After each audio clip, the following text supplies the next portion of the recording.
Sam. Sam. The white budgie Viking. I just changed that from Budgie. The white Viking. Yeah, I've changed it back to the White Viking because Budgie, I love Budgie. But I'm not defined by by wearing budgies. A lot of people know me for wearing budgies because I was lucky enough to do a bit of work with them. But yeah, the White Viking came about from some cold water swimming that we were doing. And so it's nothing to do with the hair?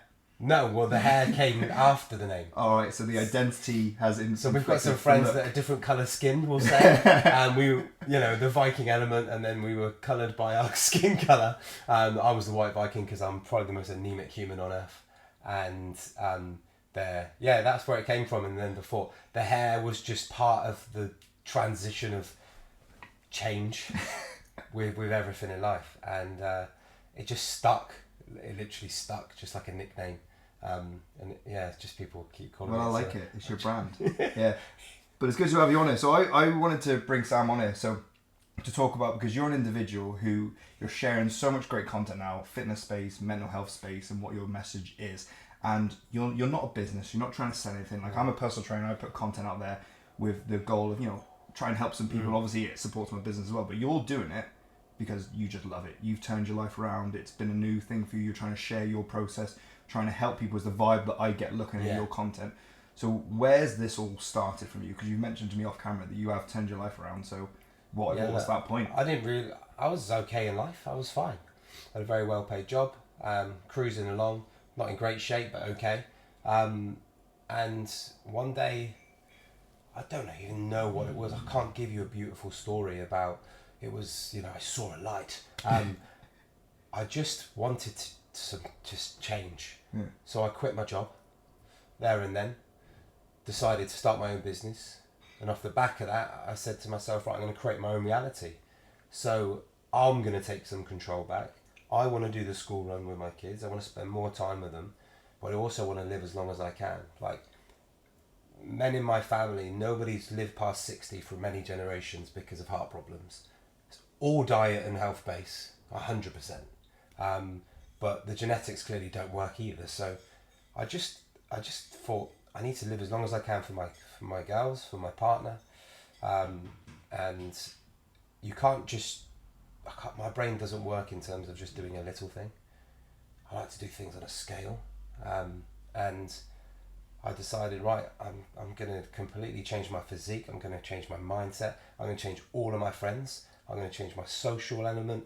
And I just went about it. So I quit my job one day, got out of the corporate recruitment space and started my own business. And then I went hunting, and I went into that. I think there's a lonely spell in which you have when you go for a change.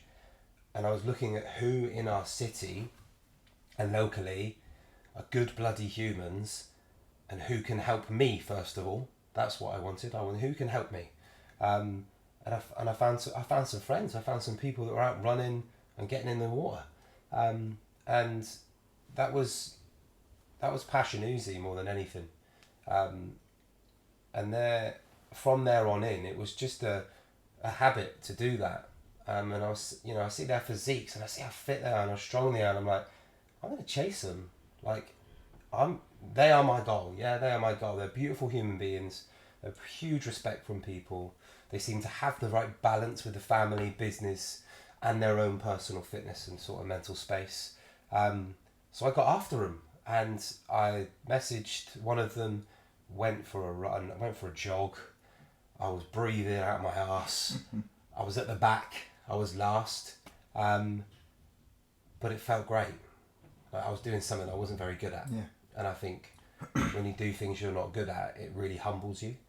And I can't tell you what happened from there, because it's just been an absolute roller coaster. Business started well, went well. I could pick when I worked and when I didn't, so more time with the kids. So the headspace was good. Started losing some weight, started meeting some phenomenal people through the group.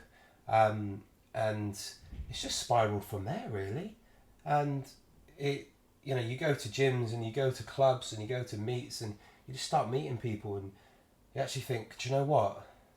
I'm actually in quite a good space when you start hearing different stories and you look in the eyes of a veteran that's struggling, or someone that says, do you know what? I was stood on top of a building 2 weeks ago and I wanted to jump, and just like, there's so much more to life than just sitting behind a desk and Yeah. earning money for someone else. And it was addictive. It was addictive. Started to lose weight. You start getting stronger. You start getting compliments. It's so addictive.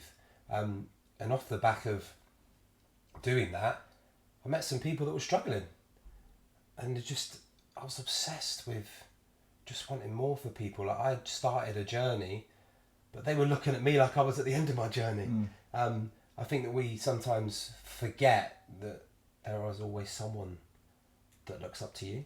Yeah. You're someone's goal. Like the person with a better car, you know. It's always a goal, isn't it? But when you look at someone with a better physique, for instance, because we do live in that sort of world, unfortunately, and people were looking at me and thinking, oh wow, look at him, and I'm there thinking I'm at the bottom of my journey, like this is the beginning, and it made me stop and think, actually we need to help people.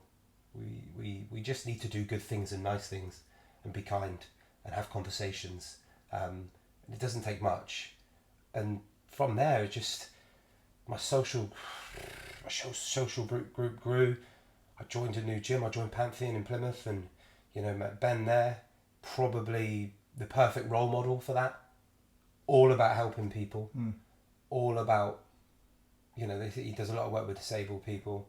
He does a lot of work with older people. He does a lot of work with very unfit people, and are just people in a bad mental space. So I was just surrounded by goodness, I think. Yeah. I think I made the right decision in changing my circle, and it's It shows with everything you're doing, though. Yeah. It shows with like the message you're putting out. So that transition phase where you were going from that corporate and everything like that, where your kind of life was, you said it was going good, but maybe not as good as it was. Was that jump scary for you, making that change? Pulling the plug on, right, I'm ditching this job, start my business, let's get into health and fitness, let's make new friends, see you later. Yeah, looking back, no, but at the time, yes. Looking back is the best thing I ever did, and there's never any growth space if you're not scared. Yeah. You grow in that negative space, I think. Whether it's a positive or a negative lesson, you grow. It was quite stupid, really. It was very irresponsible, because it was just everything. It just literally went... I think more people should do stuff like that. Flipped it on its head, and my poor missus at the time was like, are you sure? I think so, yeah. Do you love me, babe? Yeah. I'm going for this. But put yourself in a sink or swim situation, you'll swim every time. Yeah. Yeah, when you have to. I had to make sure the business worked from the beginning. I had to make sure that I got myself in a better space for the people around me, in terms of my family, the people closest, but also for me. I think that there's a real power to being selfish, because the fitter and better I am, and the more I perform, the better I can be for everyone else. That was my theory, because I don't know my purpose. I still don't know my purpose yet, but I know I've got so much to give in terms of love, time, energy, advice, whatever someone wants, really. But yeah, it was a real fuck it moment. Why do you reckon it got up to that point? Why do you reckon it wasn't something that happened sooner for you? Because I was doing well. I was earning good money. I'm going to use the word comfortable. I was very comfortable. I was good at my job. I was employed by a big international recruitment company. I could do my own thing. I had my own office, whereas head office was in Birmingham. I was down here. But it became very lonely, and success is... I don't know how people measure success, but sometimes it's income. Sometimes it's how you look, it's how you sound. But for me, I wanted to do things like a typical bloke. I forgot that it was my daughter's sports day one day, and there was a point where they weren't going to allow me to go to it, and it was like, it's an hour. I make you millions and millions and millions, quite literally a year, and I can't have an hour. And one of those conversations around that day was the tipping point of just a puppet in someone else's bigger game. Yeah. Make someone else millions and I earn 100 grand, or I'll go make 100 grand in a lot less time and have way more time for me. Yeah. And that's where it sort of flipped, was that one conversation in a very corporate world. So is it the job was the catalyst? Because obviously from that has come the social group, the friendship, the new mindset, but that kind of job environment, flicked it all for you. That sort of, I'll use the word corporate, you're just a number and do as you're told kind of thing. I wanted to rebel against it, I suppose. I think we're programmed as a society to be a certain way and work a 9 to 5 and finish your education and maybe go to university, have a bit of debt, buy a house, get married, and all. It's just, I wanted to break free a little bit. I think I just had enough of it. It'd been in the corporate sales space for like 15, 16 years. And I had no control over my days. None. I'd lost control, I suppose is probably a word. Just saying yes to too many things for the bigger man and nothing for yourself. Yeah, 100%. And for me, I'll say it again, there's a power to being selfish where you can, accelerate your own and other people's lives around you, definitely. Yeah. So when you were thinking of making that switch, were you thinking about your health and fitness? Were you thinking about changing the friends? How did that come on to it then? No, so I want to, when I looked at people that were dying around me, from mental health, 2, from just poor physical health, it was quite sad that I wasn't in, good physical form. I think that there's a real power to being fit. I think that there's a real, you make a judgment on someone, don't you? You look at someone who's physically fit and you go, do you know what? They've got their shit together. They might be the most unstable human on earth. But when you have that persona from the outside, and how unfortunately society judges people is on looks. Looks first. Very, very. It is. That's the psychology behind sales is, you will read someone within 12 seconds. Your decision is already made. Yeah, whether it's a conversation or whether it's how you look at someone, you've got 12 seconds. And if you're not aesthetically accepted, or what you say isn't accepted, then you're not going to do very well. So your brain, I think, is programmed and processed from your fitness. I do. I think if your cardio is better and if you're fitter, you can do more. Yeah. I needed to be an absolute machine because I had my own business. I thought I was going to have to do 60, 70, 80 hour weeks. So I needed to be silly fit. I need to be up at 5 a.m. and I need to work out when everyone else is asleep so that I could then go to work and do.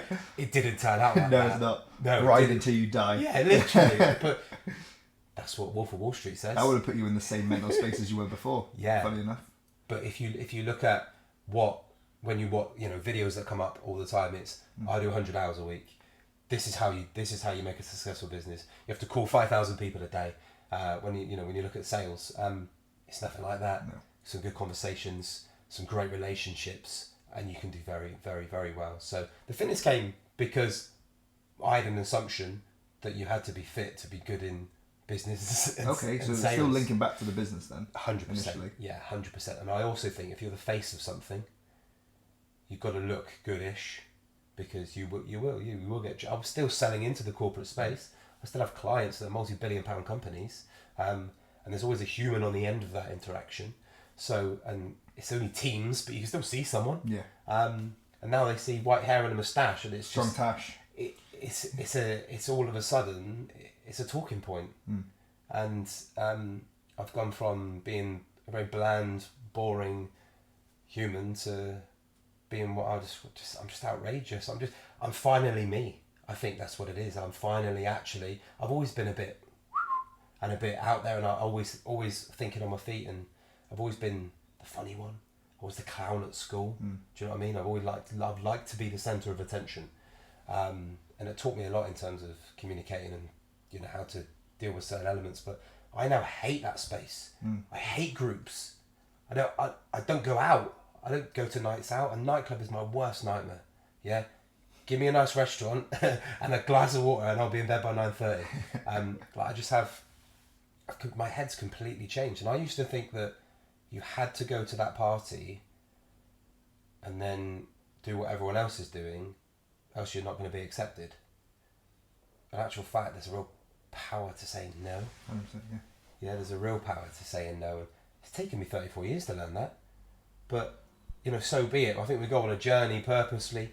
I think I'm in the best lane I think I've ever been in now in life. And with the last, 9 months, just started filming stuff. Just anything. Just why is that guy running with no top on? It's got nothing to do with like, I think I'm David Goggins, or there's no vanity to it. I get this question a lot, why do you never have a top on? And it's because I started like that. I was a sweaty monster. I hated sticky clothes. It's very restricted when you're trying to do certain types of workouts. So I just never wore one. And now it's brand for you. Now You now cannot wear a t-shirt. now it's like, are you feeling it? If I'm wearing clothes, people are like, Yeah. you look different. I'm surprised you didn't walk up there with the top off, mate. In budgies. I was half expecting you to budgies. sit here in budgies, mate. I got 2 pairs upstairs, mate. Budgies. I mean, that budgies is budgies. I think is another chapter, an evolving chapter as well. Jesus. So when you look back, when you just said then your old version of yourself was bland Yeah. and boring. Yeah. How do you feel saying that about your old version of yourself? No, I thought I was the king. Did you actually? Yeah, honestly, I thought I was the absolute. Especially, I think like the 7-8 years before, I thought that version of me. I thought I was funny. Yeah. I was successful. I was earning good money, suits, cars, corporate space, selling nice big houses, and then go into recruitment. Absolute moron. It taught me loads though. You have to take something from everything. Yeah. I wasn't really great as a human being. I think you're given this vessel of a body, and you should do as much as you can with it. And that's how I look at it now. But before I was in a very selfish space. Me, me, me, me, me. What can I do? I, me, I. And you can lose a lot. You can lose a lot through it. And I put a lot of people through a lot of stress. And before I was a dad, I was a bit of a knob. Many people will say it, and I will shake their hand and agree with them that the old version of me was a bit of a dick. My missus reminds me daily. She genuinely lives with that old version of me, and it's like I don't think I'll ever shake it, because for so long I wasn't a very nice person. Doing things you shouldn't do, consuming things you shouldn't do. We've all been there. Yeah, and I think maybe we have to go through that part in life to get to where we're meant to be. I don't know. I'm not very spiritual like that, but it's still like part of the growth. Like I've had periods where I've not been trustful in relationships and stuff like that. I've abused myself and not been nice to certain people around me. Yeah. And I'm not going to say lucky enough, but I've been self-aware enough to look at what I've been doing and been like, this is not helpful for my growth, or the people around me. It's not been a good thing, and learn what I need from myself and the people around me going forward. Obviously, some people kind of get stuck there for a little bit too long, but I think it is part of you now. Still, and the bits I've had, still part of me, but it shapes to where you are. Yeah. Like you learn from that things. If you don't learn from it, you can be a bit of bit of an idiot. You do get stuck in a rut. But it's like whether it's drink, drugs, unfaithful in relationships, whatever it is, breaking the law. I've done it all. I've done all the above. I think if you can learn from these things and you get yourself to a point where you're no longer hurting yourself and hurting the people around you, and you've massively changed, and it's like, right, you're trying to. Everything I see from you is, let's bring people up. Yeah. That's every single bit of content, everything you put out there from the bits, everything you just said then is about now bringing people up. So I think you've been self-aware. Yeah. You've seen it. You've seen that version of yourself.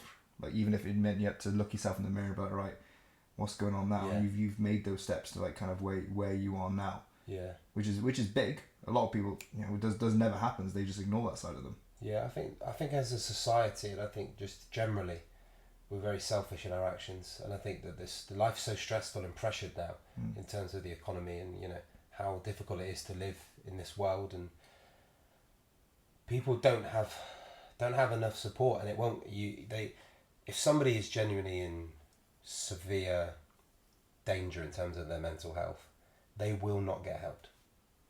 Let's just put it as bluntly as that. What do? We'll book a GP appointment in 3 days' time. Cool. Could be dead before then. Could have hurt someone before then. Then it's we'll do a referral in 6 months' time. We'll have a conversation with that.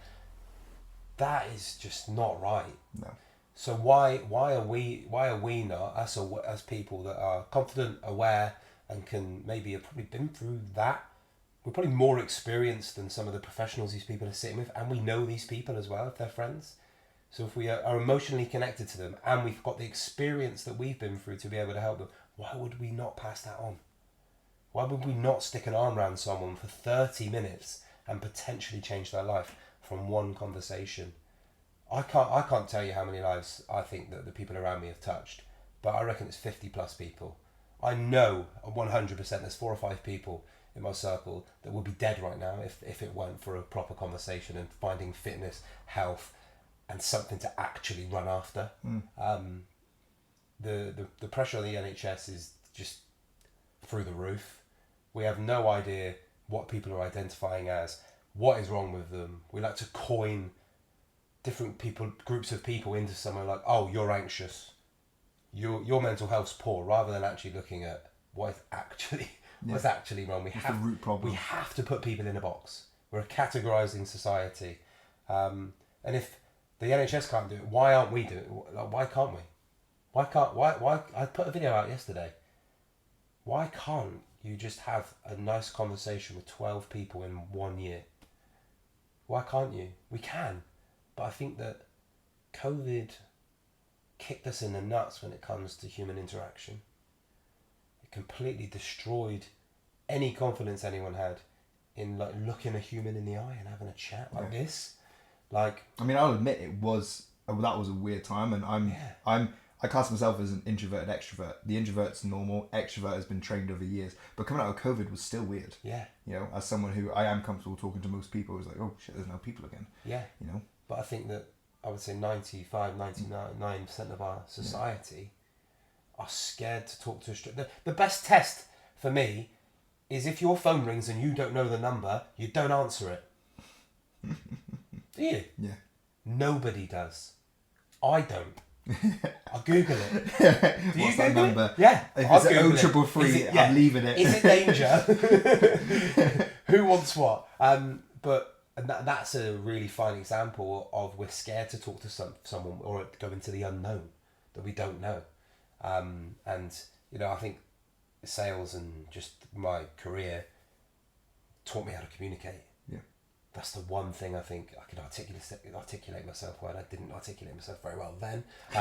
But I think being able to communicate effectively is a superpower. Yeah. And I think if our schools taught that rather than Pythagoras and fucking Romeo and Juliet.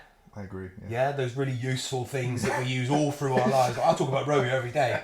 Not like if they taught about the art of communication, money management, starting a business. Just they don't have to start a business, but show them that you don't have to be in someone else's bubble. You know, if you can start a business that makes 20-30 grand a year when you're 18. Yeah. How to monetize a creative outlet. You know, a lot of people are creative, music, video editing, stuff like that, artistic stuff. Like, how can someone monetize something like that? Yeah. I always say it to clients. I think sales, like communicating, speaking to people, like the power of persuasion and listening and understanding people. Because you've got the people who always want to talk, and you've got the people that are quiet. But like, how can you be someone who kind of goes back and forth, know how to give you a bit, but know how to sit there and take in what someone else is saying? I've coached many MDs, CEOs in terms of the art of communicating, manipulating for an outcome of what you want. Why can't you use that for good? Why can't you teach children actually how to move a conversation in the right direction to go for a close? Yeah. You know, are we scared of having too many outspoken, powerful kids? I don't know. But you know, it's something that I'm going to do some work with the Prince's Trust on it at the college, because there's a lot of children that they didn't finish school and they don't mind talking. Good at that. That's why they got kicked out of school. That's what happened to me. You know, I was one of those kids, and I didn't realise I just needed to work for myself, but it took me nearly 15 years to work it out, that I needed to go and just make my own rules. So, you know, I want to do a lot of work with the younger communities and maybe the more poorer communities in Plymouth to talk to kids about talking. I don't think we talk enough. I'm going to go over and over this in lots of videos that I'm releasing soon. Just have a bloody conversation. You know, people will make an assumption on something. Go, did you ask him about? No. Right. Just go. Just talk. I think that, you know, any process you go through in anything you do starts with a chat, doesn't it?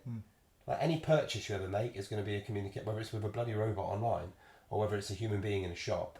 Any problem, you have to talk to a human. If you've got a problem, you want to go and sort it out in terms of health, starts with a conversation. So I think we need to have more conversations and teach people it's okay to talk to a stranger. So many. I hate going to London because nobody looks you in the eye. Down in it. Like that. One of them. Like that. Straight through. Straight through, and it's everyone's the same. You say hello to someone and it's like you're swearing at them. I can't handle that. I need connection. I need emotion, and I don't think enough people talk about that. I don't think enough people talk about feelings. I don't think they talk about emotions, and I don't think enough people tell people they love them. Yeah. I think men in particular, we don't talk about our feelings, and I thought it was quite weak to show that vulnerability until I become a dad to 2 girls, and then it was like, other people question before you kiss your girls. It's like, damn bloody right I do. I want to show them how a man should treat them, not how the old man used to treat women. Yeah. I want to show them exactly how they should be treated, and that love is endless, because I think we're lacking it. Friends should tell each other they love each other, because it's a different kind of love, but it's an obsessive love. I think is that proper friendships. I think they're more important than your physical relationships in terms of your partner at home, because you sometimes spend more time with them than you do in your own family element. So, look, I think we need to be more emotive as people, because it will unlock more conversations, and I keep coming back to that, conversations, just talking. Do you think this is such an important thing for you because you had a period where it wasn't on the forefront of your mind and you weren't having the conversations? Yeah, because I didn't talk to anyone. I've been in spaces like crippling debt, drug use, drinking, being a bit of a knob. Nobody knew. Not a single soul knew. People probably knew, but it wasn't a conversation. It was an assumption, or just looking from the outside in. And I didn't have any conversations because it's embarrassing, really, when you look at it. That's why we don't talk about it. But I thought it was cool to keep up with the lads. I thought it was cool doing what we were doing. It was cool working all the hours God sent and never being at home. It was cool going out after work. It was cool getting to work early. And it just poor choices, I think, what it boils down to. And that version of me then, that man, or I say that boy probably, just looking back now, just took everything for granted completely, and I just wrapped myself in, I tried to keep up with everyone in terms of, you get credit cards and all this, and it's just like, and then it starts building up, it's okay, what are they going to do about it? And just that very immature approach to life, I suppose. What are some things you wish you spoke about sooner? Money. Yeah. I was never taught how, there was a point in life where I was earning really good money, but you just spend it. But then I'd want more, and how'd you get more? Well, the quickest way is to apply for something, isn't it? And that's what a lot of people do. You look in someone's wallet or something, they've got every bank going, and you think, oh God, yeah, I remember being that guy. I remember, 500 quid here, 1,000 quid there, like a loan or a credit card. Oh, I'm just doing it to build my credit. No, I'm destroying my credit. Yeah. And the having something, whatever it was, whether it was the suits, the clothes, the cigarettes, the drink, the night out, the Benidorm holiday with the boys, I refused to go without. So by any means, I would make sure that, I had that, which was a very silly approach, and but I just didn't know. I didn't know. I didn't know anything, and I was never educated on that. From school doesn't teach you it. My parents didn't teach me it. So I think you learn from your mistakes, I suppose, and now I'm tight. I buy my clothes on eBay, but mine are all business expenses. Mate. All got merch on me, Yeah, all their freebies. Exactly, yeah. Exactly. But we're even more reliant on money now, aren't we? I think that's what I love about running the streets of our city. Jumping in our ocean is free. so I can improve myself in multiple ways with people I like for free, other than the fuel it takes to get there. And that, I think that's, you know, people always ask, oh, can I come and do X, Y, and Z? But yeah, what does it cost? It's life, it's nature, it's free. People just think there's a cost to everything. Just your time and energy. That's it. Time and energy, yeah, which are the two best currencies I think that we've got. Spend them wisely. Spend them 100%. I think that having a small circle and spending your time wisely, and who you expel your given energy to, I think, is some of the most important things and decisions you can make. I realise that now. Whereas before I wanted to be in everything with everyone. Different groups of different things. Yes, Sam the lad. Sam the lad. Sam the family man. Yeah, exactly. Sam the footballer. Sam the drinker. Sam the funny guy. Yeah. Do you know what I mean? And, you know, then it was Sam the man in the suit, the professional, and putting that facade on. And you can't wear too many hats. I didn't realise it. And now I just wear one hat, which is just, look at, this is me. Take it or leave it. And I really don't care if that's not what you want, or I finally, I think I've found my identity. And it's just takes a bit of time, I think, to get It's there. not cars, it's not suits, it's not Benidorm with the boys. No, it's second-hand clothes, being a dad, and running around like a madhead. In your budgies. In my budgies. Jesus. How does that feel looking at that? What, that now? Yeah. That version of you. Would the old version think you would have got to this? The old version would have been embarrassed. Yeah? 100%, because there's a persona that I thought I had to have.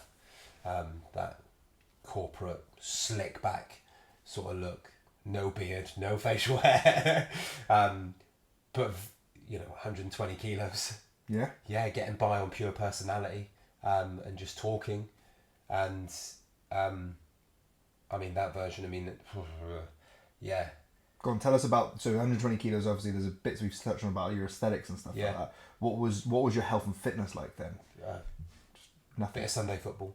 And I thought that at was... 120 kilos? Yeah. Jeez. Big centre-back. At 6'4" as well? Big centre-back. Big centre-back. But again, that is an environment of drinking, lads' holidays, fines, like, and stupid things you've got to do off the back of it. And some of the best years of my life in football. But at that point, it was, it was Sunday league. It was, what's the crappiest version I can do? So it's just fun. You know, I could play 90 minutes, but I wasn't fit. I thought I was, but you know, again, it's a mask, isn't it? And I think we lie to ourselves sometimes. But yeah, I was a heavy boy, big boned. Because I had a bubbly personality, that was it. Oh, yeah, that's what carried you and stuff like that. But how has life changing after, you know, dropping that weight, getting fitter, getting stronger? Like, how do you feel about yourself just because of that? I think I found him, whoever he was and is. I've always had a drive to win, because that's just sales. But it was always for someone else or for something else, or it was never for me. It was always like, I always had to have a goal. I always had to chase some of the wrong things, and now I just beat me. I just chase me. I just beat me. You know, I coin a phrase, Fat Sam. I have conversations with him every day. I talk to fat. People probably think I'm a lunatic. I'm there doing burpees, going, "You fat bastard, you fat bastard," because there's nothing wrong with being overweight. This is not about, you know, me judging anyone that is overweight. This is me having a go at myself for letting myself get to a stage where I wasn't as healthy as I should be. You know, my machine, I wasn't giving it the right fuel. I wasn't running it right. Therefore, my brain wasn't ticking right. And I didn't realise that you could improve that so drastically just by being disciplined, really. But yeah, I always talk to my old self. I do a lot. I get reminded of my old self from a lot of people I've known for a long time, and that's okay. That's okay. But it is embarrassing. I am embarrassed. Why? You know, because I probably took life for granted. I probably could have done so much more by now. Like if I did this when I was 21, or even younger, 16, 17, I'd be in some sort of professional sport. Would you have your girls? Would I have my girls? Would you be the current partner you're with? Well, we're 15 years deep, so maybe. But you know, there is a process that I've been through to get to now. It's easy to look back once you're in a nice space. Yeah. And you know, I wish everyone was able to just sit and be really. I'm not happy, right? I'm not happy with this. Like, there's so much more, and that old hunger of sales and wanting more is now a really positive one that I can harness and dig into. The way in which I was disciplined in all the wrong things, I'm now disciplined in all the right things. And when you put your head in the right space, surround yourself with good people, I don't think there's anything you can't do. Why do you think sometimes people struggle to see themselves they're in a bad situation and they're not fueling them well? Because of the gap between them and what they perceive to be great. So there's, you know, the Instagram generation, the TikTok generation, and the mobile generation. Now it's, if you're not a Taylor Swift or a David Goggins, you're no one. You know, it seems to be that you have to have a big amount, or, you know, you have to be on a TV show, or you have to be super famous and have a massive million followers on Instagram to be somebody. That's society now. That's the program of what our kids are growing up in. You know, if you're not getting likes on TikTok, you're not getting likes on Instagram, you're not really anyone. You've not got a lot of social value, and I feel that that's just because we're programmed that way, and we've been programmed wrong. Actually, just being a good person is far more valuable than having 10,000 followers. So that's what you're pretty much saying then, is that's like someone who wants to get into, let's say personal training, for example, is what I know. So I'm a personal trainer, I've got this social currency, 2,000 followers on social media, but I don't need social media to run my business. But there'll be some people who may be looking to get into the personal training space and they think they need to be successful to be James Smith. Yes. 100%. So they're seeing that gap and they're thinking, oh, fuck, how am I going to be James Smith? Who's over 1 million followers, stuff like that, multi-millionaire in terms of his business, been doing this for years. You don't need that. They see stuff like Prime, they just made a drink and become billionaires. Yeah. It don't work like that. I think we see things that are so unrealistic and they're so unicorn in how they appear that, you know, that's what the kids see, and it's sad. It's sad. It's because it actually does work that way. Unfortunately, sadly, doesn't it? You know, if someone wants to start out in a space, they probably have to be nobody for 5 years, unless they create something mind-bogglingly great that no one else has. There's a few people who do break through. Yeah. They come out every now and then. Yeah. But the majority, I mean, I've been making content, like I was saying to you off camera, I've been making some form of content since like 10, 11, doing personal training content, fitness content since I was like 16. I just turned 27 the other day. I've been making content for over a decade. Yeah. I ain't broke through. No. But I've made a business. Do you know what? I think that I used to look at people that made videos and be like, that's so weird. Why are you doing that? Like, how pretentious. That guy's got a microphone and a big old tripod and he's doing that, and you know what? Like, I now love it. Yeah. And there's nothing. I purely do it because I bloody enjoy it. I love making the videos. I love articulating myself and my feelings and my emotions and what I'm thinking, and how can someone benefit from this for free from when I press this button. You know, you can reach 50, 60,000 people by clicking a button and writing and making a little video. That's amazing. I think that's the only really, really, really good thing, is you can reach so many people that are potentially struggling or that might need help or might need guidance by typing and clicking a button and making a video that's probably 15 minutes tops. So you can invest 15 minutes of your life and you could potentially, touch thousands of people. Someone could decide to do something very differently. I get messages every single day, my DMs. I reply to every single one. I don't know if I'm going to be able to keep up in the future, but for now I have... hire a VR for a VA for it. For now I have a rule. I will reply to even the inappropriate ones. Even the Just inappropriate. even just like heart emoji. Even the inappropriate ones. Thank you for your engagement, sir. Also, if there's another language, I will write it in their language. I had a German guy the other day said something very rude to me, and I just replied, "Danke,"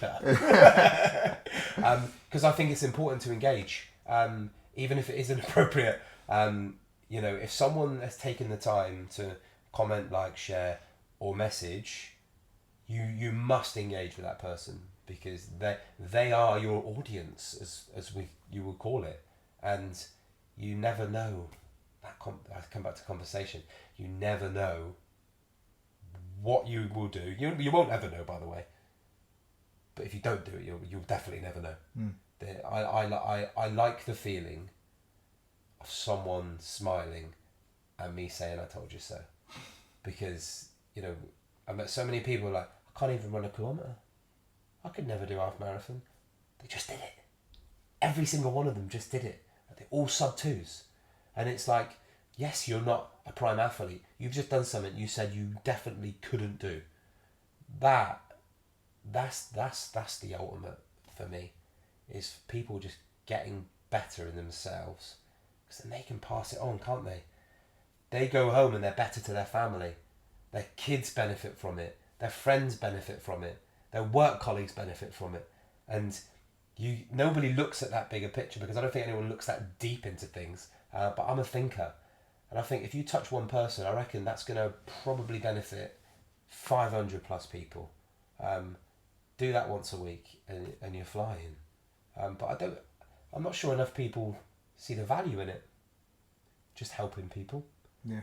I think there has to be a monetary benefit, or an emotional benefit, or a physical benefit from an action, when you could just help someone and go home and sleep well at night. Like, no, I talk about this a lot. It's just, why can't we just be nice and help people, and not be negative towards someone just because you have an opinion on something they do, said, or, you know. But the world's fueled on negativity, isn't it? Media wouldn't exist without it. No. Social media. That's what people click on. Probably wouldn't exist without it, because there's more negative than I think positives on it. So we're doomed, didn't we? Yeah. We're fueled by negativity. But again, like how I started, that's why I like your message and what you're doing. And obviously social media is not part of your business, is it? It's only recently become part of your life because you've been sharing your journey. Yeah. Why did you start just sharing some stuff? Why did you start sharing stuff on social media? I don't really have an answer for that. I don't know. When did you start? About 9 months ago. Yeah. What was the first kind of stuff you put up? I don't know. I was looking at it today. What was it? It's funny. Rubbish video. A rubbish video. Some sort of workout. I can't remember. Do you feel like you just want to document it for yourself? Because that's how I personally started. I didn't realise it then, but now, pure accountability. Yeah, nice. Pure accountability. I know there are people expecting me to get better. Yeah. Because I know there are, because there's so many people watching. I think people underestimate that as well. How many people are actually watching? Yeah. And I am now fully accountable by other people subliminally to make sure that, one, the content keeps coming and steps up, but two, my physical and mental growth continues. I've just started. I think that's the most exciting thing, is that people are making comments, "Oh, you're flying, oh my god, da da da." No, I'm not. I'm really not. I haven't left the runway yet. I literally haven't got out of first gear, and I think that's the most exciting. And I've done some really fun things already, because I've allowed myself to, and I've been disciplined to do things, and a few conversations have led to so many cool things already, and there's so much more to come, and I hope others can benefit from it. That's it. So what cool things have you done then? But I think my coolest thing is got to be budgies. Budgies. How did that go on then? So budgie smugglers. What's budgie smugglers? People who don't know. Oh, if you don't know what budgies are, scroll up. Now, so budgies are I would say they're probably the fastest growing UK swimwear brand, if not worldwide. They're a bit of me. I think that's how I describe them. Is they're a very serious business on the inside that portray a very silly outlay. You can wear, but people call them Speedos, and don't ever call them Speedos. They are swimwear that look like Speedos. They're budgies. They're budgies. They are. Look, they own the rights to that word. They are budgies. They're more popular than the other brand, and they're just outrageous. And I firmly, honestly think that they're like when Superman changes to his fucking. I feel like I become maybe the White Viking. I don't know. Maybe that's where it comes from. I become that like superhero that's. It gives you a license to be really silly, but nobody frowns at it. Whereas if I did what I or say any things that I do in just when I'm clothed, it would look a bit odd. But when you chuck a pair of budgies on and you're running around bloody the centre of London, like people aren't going, "Oh, what's going on there?" You're like, "Oh, that's funny." It just it's like a license to be silly.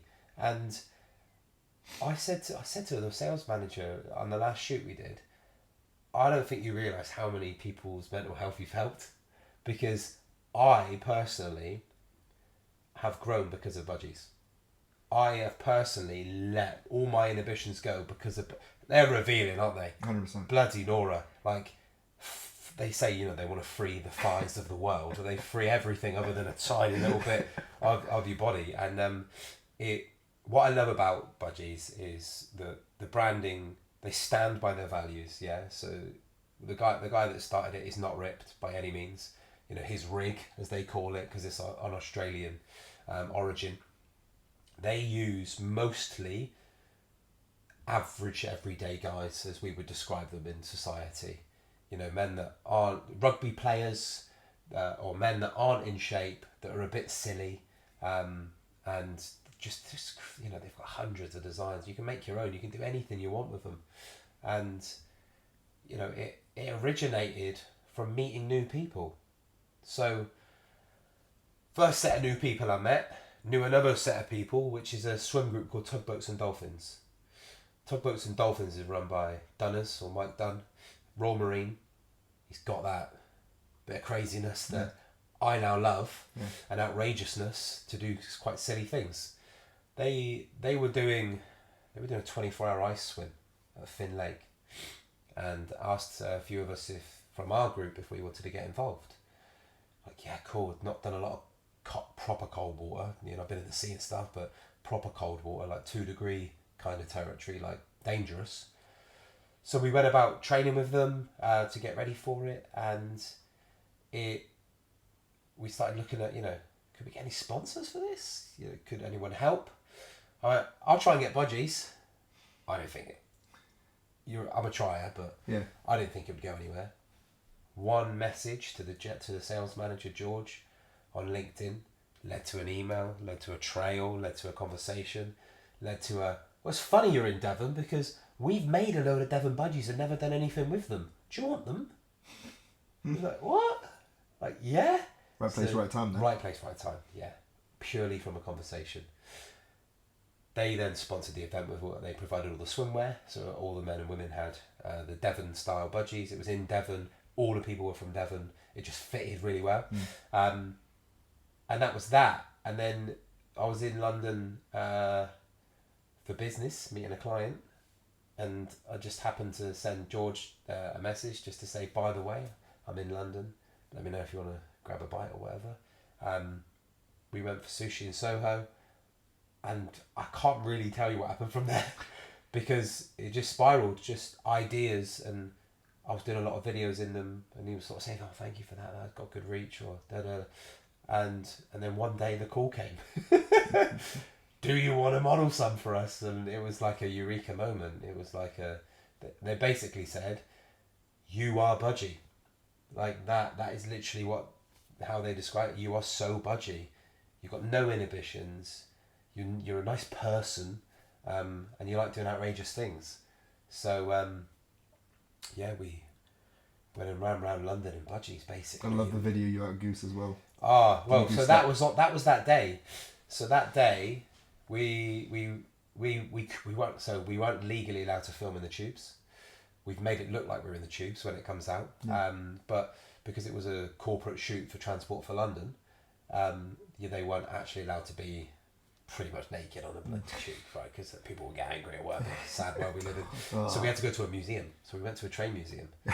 We had our own carriage and we had our own tube. It's like influencers with their fake planes. Literally. So it looked like we were on the tube. Nobody will ever know. And he was like, right, that was quick. Let's go around London. So we, London Eye, Trafalgar Square, Piccadilly Circus, and then coming out the tube station, and people started filming, and I loved it. It was class. And when we were walking past, it was the time they released. So Jared, the rugby guy on Instagram, he released the Golden Goose competition, and we were walking past Canada Goose, and my silly brain looked at TJ, the head of socials, and went, imagine doing a goose, shouting goose under Canada Goose. Now what you can't see behind the phone when he was filming is hundreds of people on their lunch break. Hundreds of people on Regent Street. It's a very posh part of town. Yeah. Security on every single shop. Like some people aren't allowed in kind of territory. And I'm there like, ran over. They went straight to the radio. I'm still doing this, and they just in the moment. I'm not a rugby person, by the way. Don't really know what a goose is. Nope. Just literally. I learned it from your video. I literally didn't know. I had literally like 30 seconds of this is what you do. Be as flamboyant as possible. Just shout goose, and that was it. And I just went viral. That was a lot of following came from that. Yeah. A lot of following came from that. I think I had like 65,000 views, and One take. One take. Had to be one take. Yeah. Jesus. Yeah, I probably Security got arrested. guard. Yeah. And then the Devon competition came out like 2 weeks later. It was put yourself forward to be the face of Devon because they actually were releasing them. They released Yorkshire, Devon, Guernsey, and Jersey. It was a shoot in Bournemouth, and just stuck my hat in the ring. And then one day he was like, "You were so funny in London. We want to carry it on. We want that hair, that tash. We want to carry that on and see you in Bournemouth, basically." So it just spiraled out of control, and then I've got so many pairs now, and I would never wear anything. We went out swimming in the rivers at Plym Bridge the other day, and it's that moment of like my missus is like, "Oh, he's got budgies on under there, isn't he? We're in public." Like some people still don't quite. It's not socially acceptable. I might move to France because you have to wear them in France. I don't know if you knew that, but by law, Really? you have to wear that style of swimwear. Yeah, in public swimming baths, which is brilliant. Yeah. But my kids love it. They like start chanting "Burgies, Burgies, Burgies." It's people were running past me in the half marathon while I was doing photos and stuff, going, "Where's your budgies?" You suddenly become known. That's your identity. That's your your brand. identity, is being this bloody clown in budgies, and I'll take it all day long. But there is a real serious side to it, and it's allowed me to be more outrageous in how I want to be as a person. And I said this. I sent a really long message to the sales manager at Budgie just to say, don't ever think that you're just a fad, or that it's just silly, because there's a way deeper side to it, and I think that it's an excuse to be yourself. You're almost putting a mask on, but a really good mask. Or maybe That's you're how I feel unveiling. putting them on, though. Yeah. Like, I feel, honestly, if I say superhero, I think it's the wrong word, but I genuinely feel like a bit fuzzy. yeah, When there's an anticipation now. What ones is he wearing? look forward to it. Yeah. Like, To unveil them. Are they rude? Are they outrageous? What's the go-to pair? My first ever pair that dropped me to fall in love with them was passion fruits. Yeah. But I've got some naughty ones that haven't even left. They ain't even left the cupboard yet. I've got some customs with my name with a white Viking on them. Yeah, nice. A friend made for me. They're like zebra print with the white Viking on the back. They're good. The Devon ones, because there's no other ones that they do in that colour, and they're very unique. Like not everyone's got a pair. Not everyone can buy them because they only had like a few. No, my size is gone. They're the fastest, because not many people know, like Devon is their biggest audience. Well, I mean, it's got to be. It's the biggest UK audience that they have. Surrounded by sea, Yeah. beaches, Yeah. surfers. Yeah, bit of rugby. Yeah. So, yeah, Devon it will always be their top seller, and that's why they pick those counties, because they're the biggest sellers. Yeah. So Yorkshire, Jersey, Guernsey, a lot of rugby out there, and then Devon. I think they'll might do them all eventually, but they pick those. But they're just I can't even. It's just fun, and it's a bloody talking point. And do you know what I love more than anything? A little one of them. Oh, mate, I was the in side eye of like. That guy's actually wearing a pair of pants with cocks all over them that are fluorescent. Is that okay? I remember walking through, I think I was in Turkey, like an all-inclusive resort, stuff like that. Rubber ducky budgies on, flip-flops, the blue ones. and like the a pair of shades, people can't see my eyes, and I'm walking through the resort. Okay, I've been there for a few days at this point, quite comfortable, just walking around in them, and you can see everyone behind the shades. I can see them looking. Every person you go by, kids looking up, what's he wearing? Yeah. People looking, is this guy crazy? But how exactly? And that's what I love. Yeah. People are looking at me just wearing some swimwear, thinking I'm nuts. I'm looking at them thinking, why are you so black? Why is that so bland? Why are you just wearing black? Yeah. Why are you covering everything up? I think that we're scared to be quite naked, aren't we? I think we're scared of skin because we should all hide and be private. And there's just a real power to it. And someone will always, if you get a frown or a smile, that's what they're about. That's what they're about. Just outrageous. And I'm probably going to the Mecca of budgies in 2 weeks' time, which is Bournemouth Sevens Festival. Yeah. I'm working for them there on the selling. Nice. So that's going to be a whole new world. That's going to sell out, won't they? Everyone in budgies. Yeah. So the rugby culture, they've got a big fitness competition there, which is like a CrossFit based competition. So you've got 2 huge budgie audiences all coming together. There's alcohol involved, there's fun involved. I think it's going to be the best day of my life, apart from the birth of my kids. It'll be up there. And my future wedding.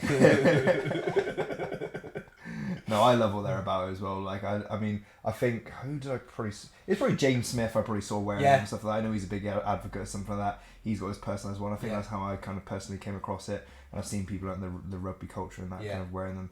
I was like, I need a pair. But I think there's more people now that want in. Yeah. You look at the Stoltman brothers. Yeah. Yeah. That strongest man, was there ever really a time where the world's strongest man will be wearing budgies or that style? Never. Yeah. We're a big burly men, do you know what I mean? And Ross Edgley wears them, he's probably one of the fittest men in the world right now. Yeah. So they're becoming more acceptable rather than being outrageous and different, and that's what life's about, isn't it?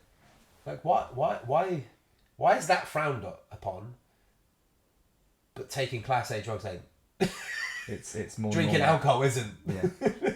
It doesn't make any sense to me. I think we're really wired wrong. I think there is a big shift. Like this year, running clubs, the clubs that you're part of, boom, High Rocks, boom. Like there's more of a culture. Nightclubs are shutting down. That industry is slowly dying, as we are seeing. I think I saw some stats like nearly 50% of UK nightclubs are going under.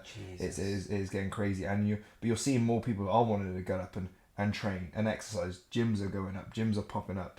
These hardest competitions. People are wanting to do these kind of things. The run clubs around Plymouth are booming. Yeah, that wasn't happening 12, 24 months ago. No. None of that was happening. No, but you look at like Actor. Yeah. So that's a group of young, their group's a lot younger than groups that I run with.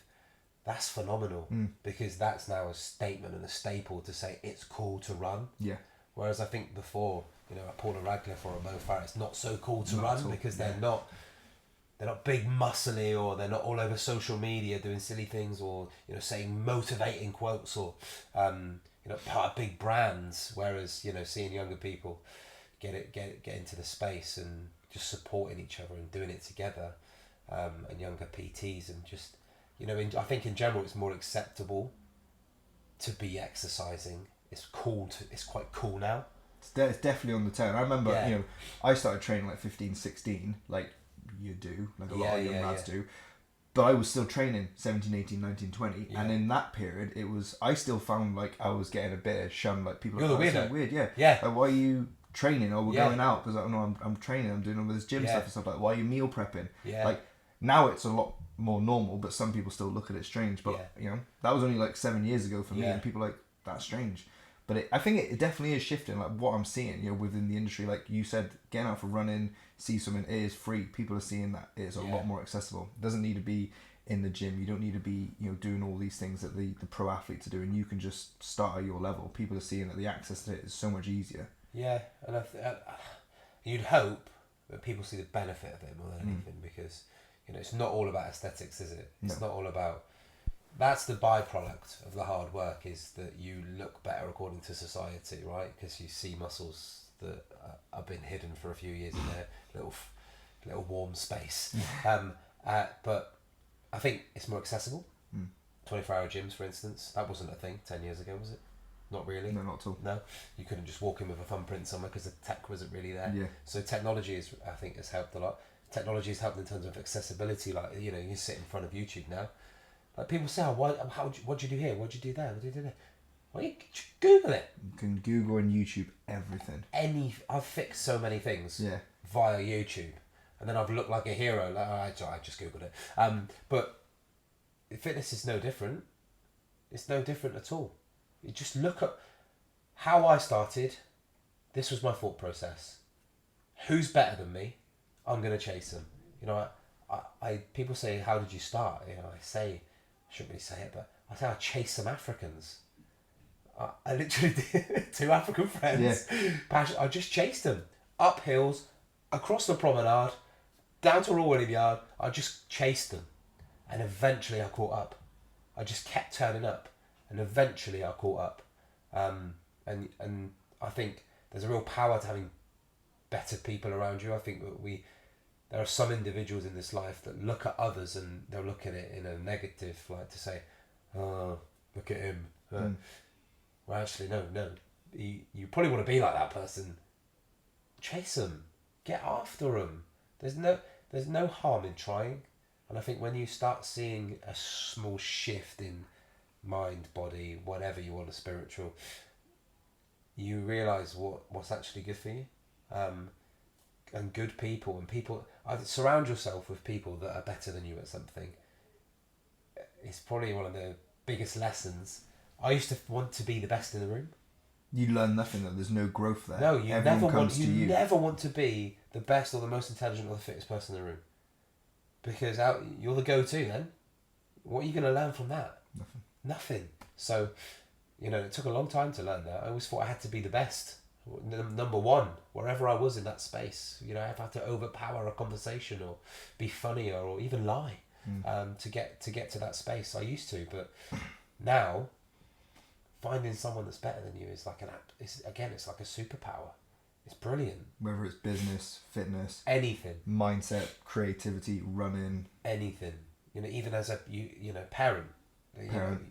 Find a good dad. Yeah. Do you know what I mean? And I think that not enough people want to be around better people. They'd rather try and be the best in the environment that they are, and you're going to be stagnant. But I think it's how most people think, and it needs to be the opposite, doesn't it? Why would you? I look at some people on Instagram now. I'm looking at them thinking, 65,000 followers. How can I get 20,000 views on every video I put out? I need to step it up. So you look at what other people are doing. There's no harm in copying someone. I think we're scared or we're worried to follow someone or something when selfishly are you not going to grow from it? Isn't that not a good thing? If someone's doing something good, look at Apple and Samsung. That whole fight. Yeah. Android, Apple, and they're constantly chasing each other. Neither of them would be as successful if the other one didn't exist. No. Fact. Football. I'm a Man United supporter. Bad times. But, City wouldn't come to where they are, Man City, if United didn't have what they had. Liverpool wouldn't be as good as they are if Man United didn't have the success. Man United wouldn't be good as they are if Liverpool didn't have their success. You're constantly, to be the best at something or to be really good at something, you have to chase number one. That's how I look at everything now. You've got to be able to learn from something. I mean, be a bit of a sponge. Be able to walk into a room and take something from a conversation, whatever it may be. Even if it's a small, a saying or a quote or Experience. Just, if you try and take something from everything, you'll create quite a good, well-rounded thought process and outlook on life. And I think that, and how you look at things and how you interpret them is some of the most valuable strengths you can have. I look at things so differently now. Someone says something negative, I'm literally trying to find the positive. Always. Yeah, I'm digging around going, yeah, but what if? And then that person goes, yeah, well, I didn't think about that. Well, yeah, cool. So you thought differently. Job done. Even if you don't do anything with that, why not try and turn people's thought processes and say, well, have you not tried looking at things this way? Have you not, even down to exercise, form on certain bloody movements. Yeah. I say, Ben Wadham's probably the best person. I didn't know how to shift a bloody barbell. I don't know how to throw this massive frame around on a bar when I'm doing CrossFit and just, if you try this and try that. And, when you just try things and fail loads of times, because that's what it takes.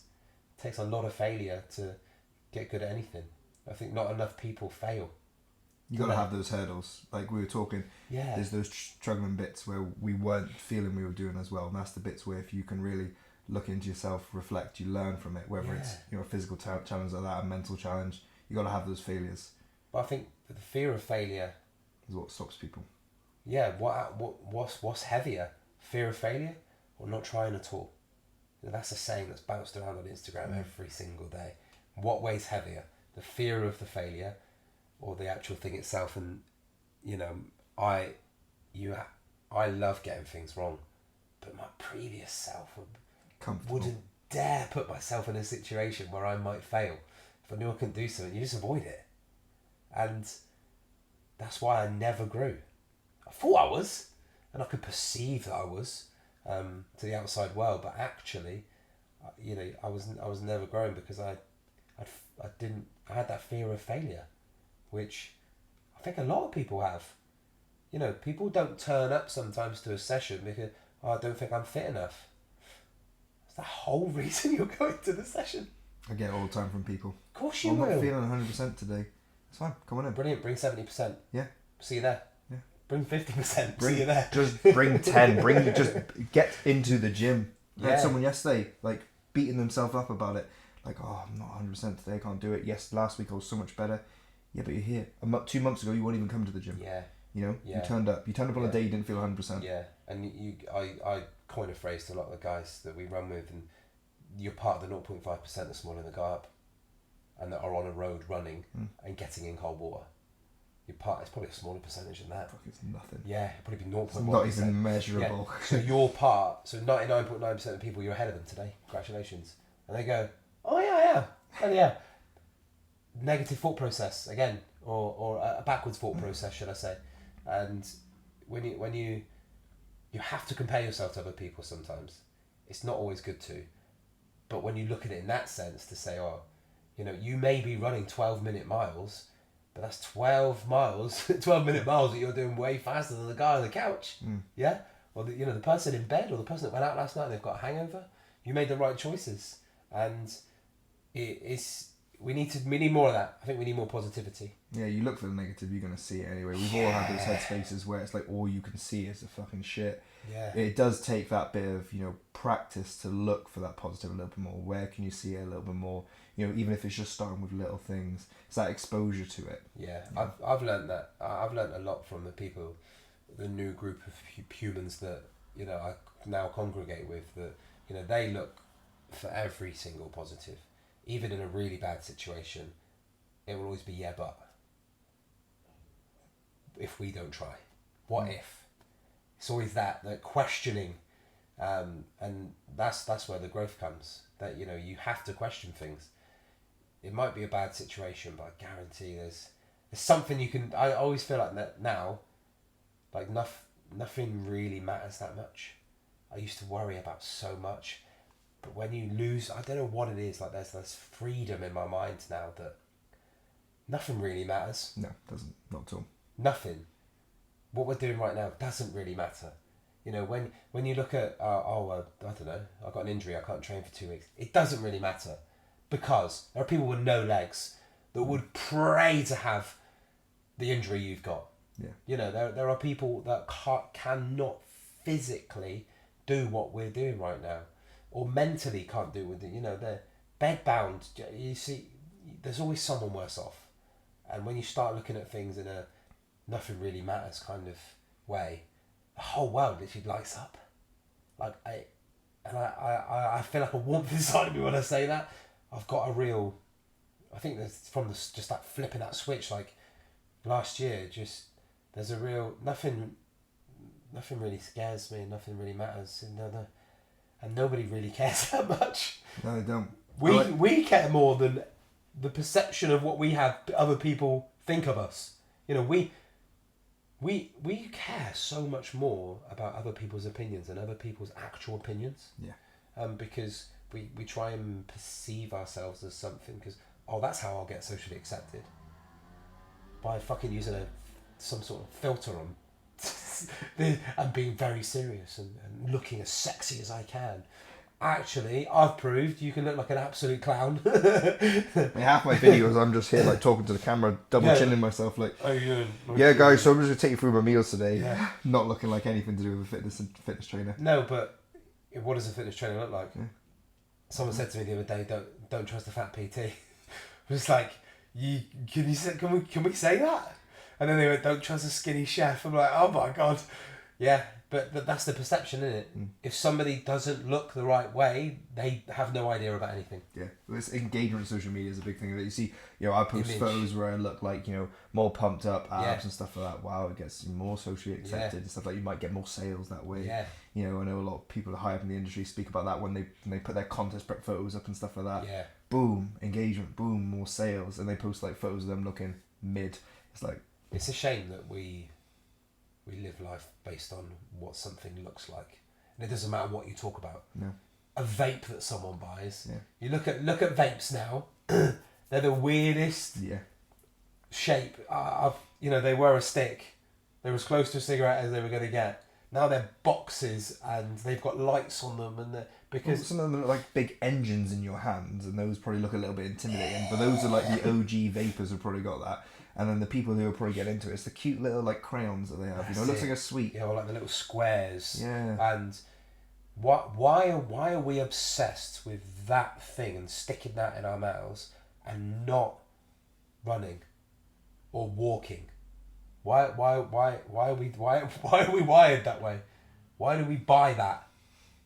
It's mad, isn't it? Yeah. I've got not got an answer to that. It's silly, isn't it? It's just no, I don't have an answer to it. That's why I'm asking it out loud. Like, I question myself all the time. Like, now I have, you know, I'm not a messiah of bloody life, but I look at things so differently now. Why is it, you know, I saw a lot of posts when the sun came out in Plymouth. It'd be rude not to have a beer. I think it's very rude, actually. I hate it. I think you should be. You should be running or this. Yeah, you should be out running. Rude not to. Yeah.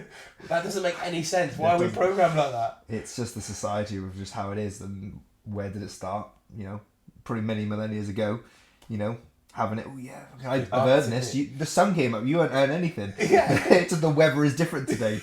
It's good marketing, isn't it? It's you know.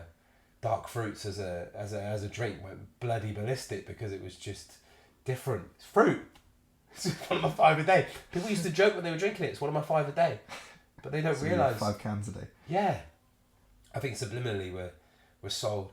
The problem with, I suppose, the world or UK, anything bad for you is very accessible and cheaper. Anything good for you is inaccessible and far more expensive in money and time. Whatever it is. That needs to change. Like, good food is expensive, isn't it? I spend like 600 quid a month on food. What? But there's people who spend 600 quid a month on takeaways. So yeah, true. my daughter's allergic to egg and milk. Avoid that. It's so hard. Every single thing on earth that has been made somewhere in a factory has one of them in. Because it's like a binding agent, or it's a filler because it's cheap. So we have to live quite cleanly, which is great. But it's why is food so expensive? The good food. You Why can go is- get your cheap £1 stuff. Yeah. 50p So yeah, but packets. what? Yeah, exactly. You know, I think even in our lifetime, from children to now, the cost of things is just, and I think that's where like a lot of stress and a lot of bad health comes from. Because it's not. If it was easier and cheaper to eat and live cleaner and better, is that not a good thing? Why is that not a good? Why is life not like that? Doesn't make any sense, does it? Do we need to have a huge part of our society that don't live as long so that we don't overpopulate? You can look at conspiracy theories. It's like, do we have to die a lot? Do we have to have an average lifespan of 60 odd to make sure that there's not too many people on Earth? Why is cheaper food? You know, why is better nutrition? Why is, you know, which leads to better mental health, better life? Why is that expensive? It's mad when you look at it. It's almost like a movie, and that's why you look at the food industry. All the bad food, thriving, the best Instagram following on earth, isn't it? All the bad stuff. It don't make any sense to me, and I think it's half the problem. Is that people, one, are probably either uneducated in terms of nutrition and how to look after this vessel that they have, and two, it's just they can't afford it. I think all their priorities are wrong. I think there is. I think there is a priority thing as well. Yeah. Like, I think a lot of nutrition, can be expensive, but there is, again, with proper knowledge around these things, it can be done the right way.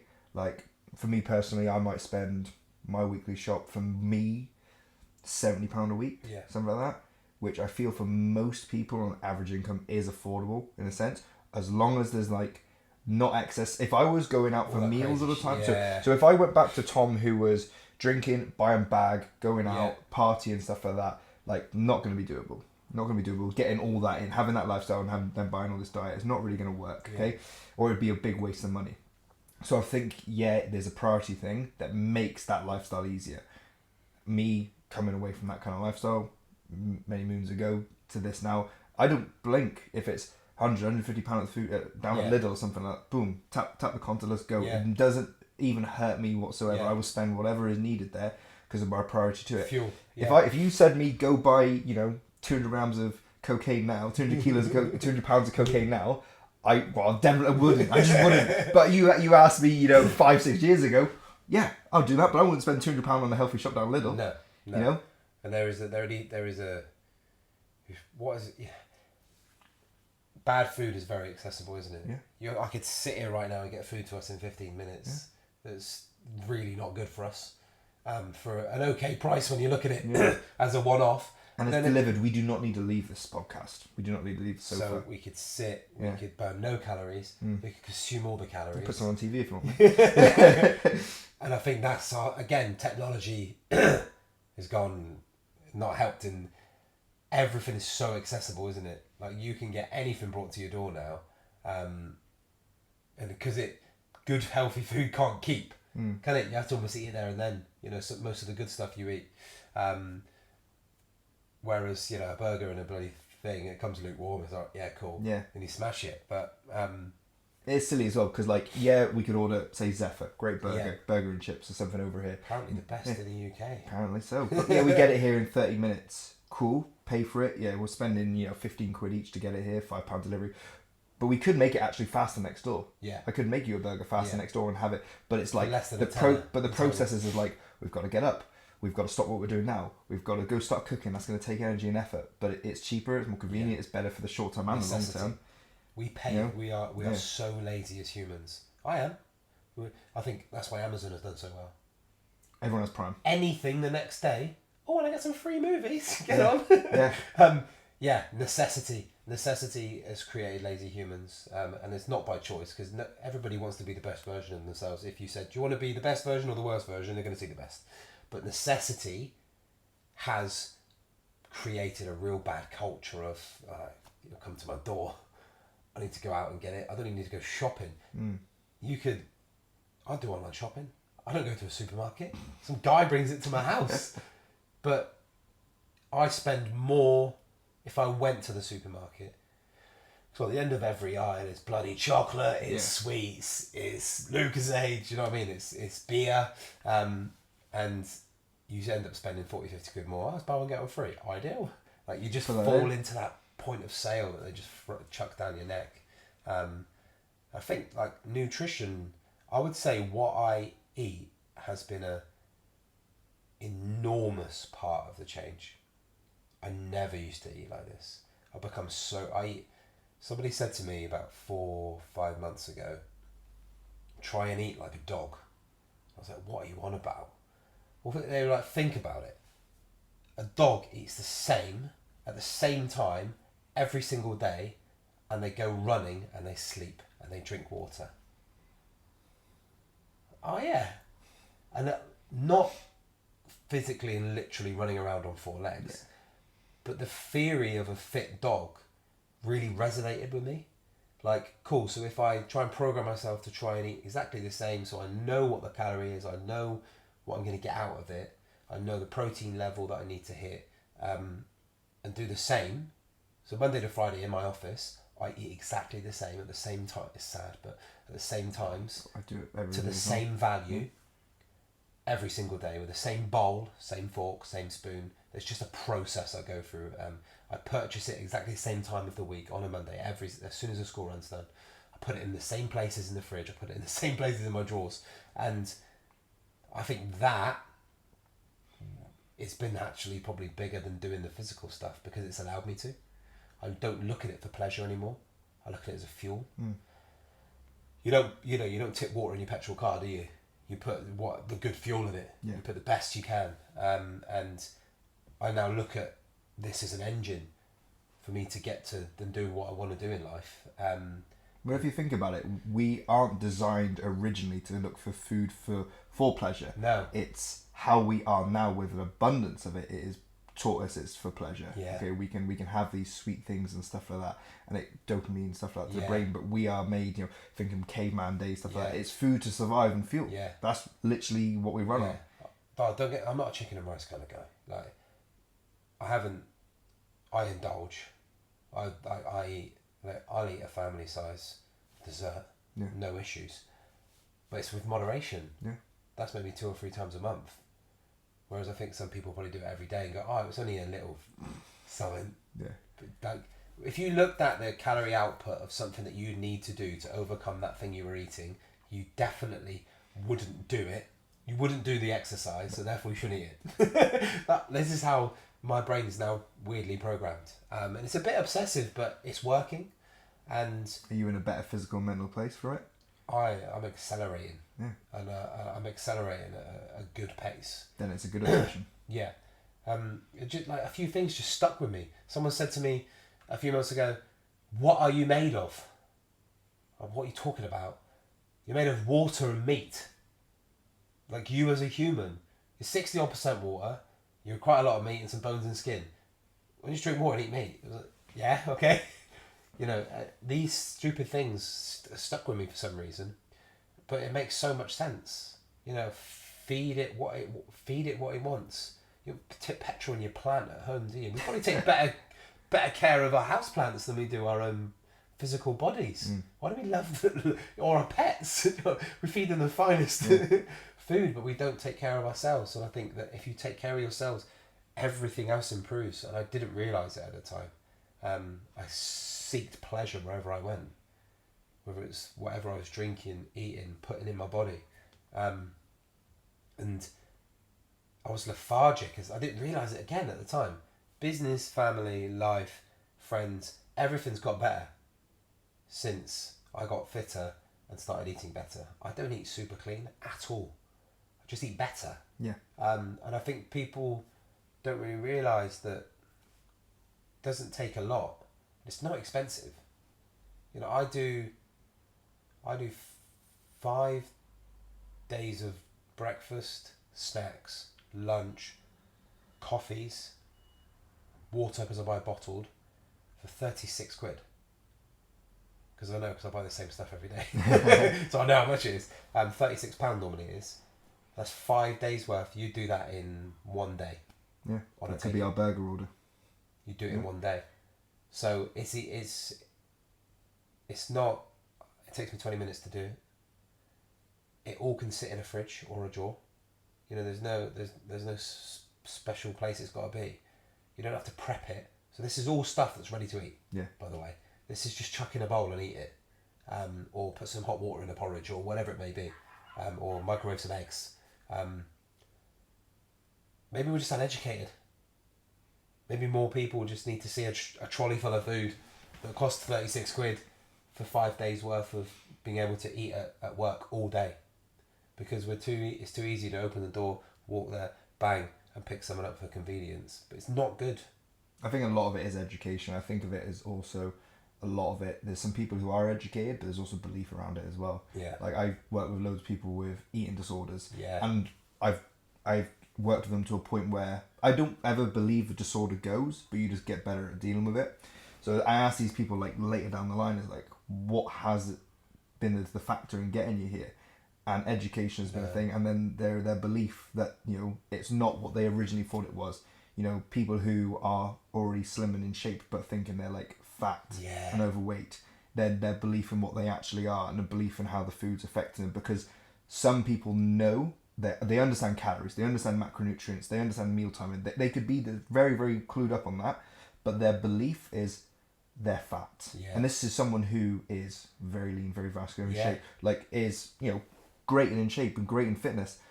They're educated, but they just don't believe it. They just can't see it. They're blind. They look in the mirror and they see someone that's overweight and is overindulgent. Yeah. You know? And that, again, that's that thought process, isn't it? That's that. There's always I think you always should want to get better at anything, you know, even if it's just physicality or life or job or whatever. So we go to the negative first, because that's how we're programmed. We go straight for the negative. You know, some people are like, oh my God, I can see your abs popping. Yeah, but not all of them. That's what I'm, but they're not all showing. I said I want to see some abs by 35. That was literally my thing. It's my goal, because I've never seen them in my life. Yeah. Ever. And to do it at an age where it's harder, that was what my goal was. Was it unrealistic? At the time I probably thought it was, but I thought I'd go after it anyway. And I'm starting to see them. You know, I'm 35 in June. And I look at myself and think, God, I'm still nowhere near where I want to be aesthetically and how to look at, because Instagram thunders me with men, because of the algorithm, because of what I'm interested in. It thunders me with the most lean, ripped motherfuckers I've ever seen in my life. Or juice to the gills. Oh my Photo God. edited, Photoshop, probably an AI generated photo in some cases. Fantastic lighting. Yes, 12 pack, every vein imaginable but they don't look gaunt. They have 0% body fat, but they don't look gaunt somehow. You know, I've been lean and I look gaunt as hell. But you consume it, don't you? You consume it. It doesn't matter how they got there or why they got there, even if it is AI generated. You still look at it and think, I'd like that.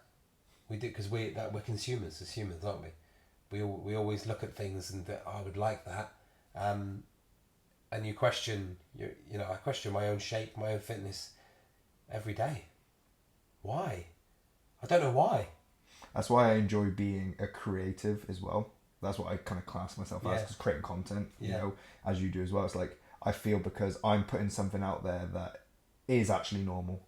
I feel my physique is normal. Yeah. It's very achievable physique. Yeah. How I look, what I do is very achievable and very doable. And you look at these again, you know, these photos that everything's tailored to the T. Is like, I don't think a lot of that is attainable for a lot of people, you know, and a lot of it's not even real. Yeah. You know, Instagram is not real. No. You know, social media is not real. Instagram is not real. Don't look at it as real. It's a snippet. It's a snapshot. But it is real, isn't it? A lot of people make it real for them, don't they? They're like, I want that. It has to be me. It is, because whether it's a targeted algorithm or whatever, it ensures that you suck in info, because it wants it, whatever your target audience is, it wants it in front of that. Because if you don't get any traction, you don't get any growth, you won't go on Instagram. Therefore, they lose. So they have to positively enable your platform to go in an okay direction. Yeah. You've got to put a lot into it, obviously, but I think that when you look at a physique that's unattainable, you know, what is perfect? Like, I said to my partner last night, you know, she's a very slender woman. She doesn't like her physique, and she says all her friends always say, "Oh my God, you can wear anything and look good in anything."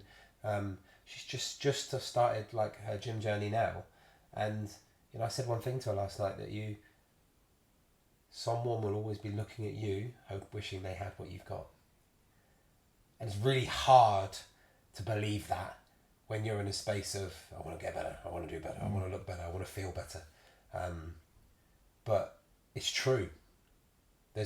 I guarantee there is someone in life that will look at you or I or anyone around them and wish they had what they've got, whether it's a look, whether it's a lifestyle, whether it's a car, whether it's clothes, whether it's a piece of technology.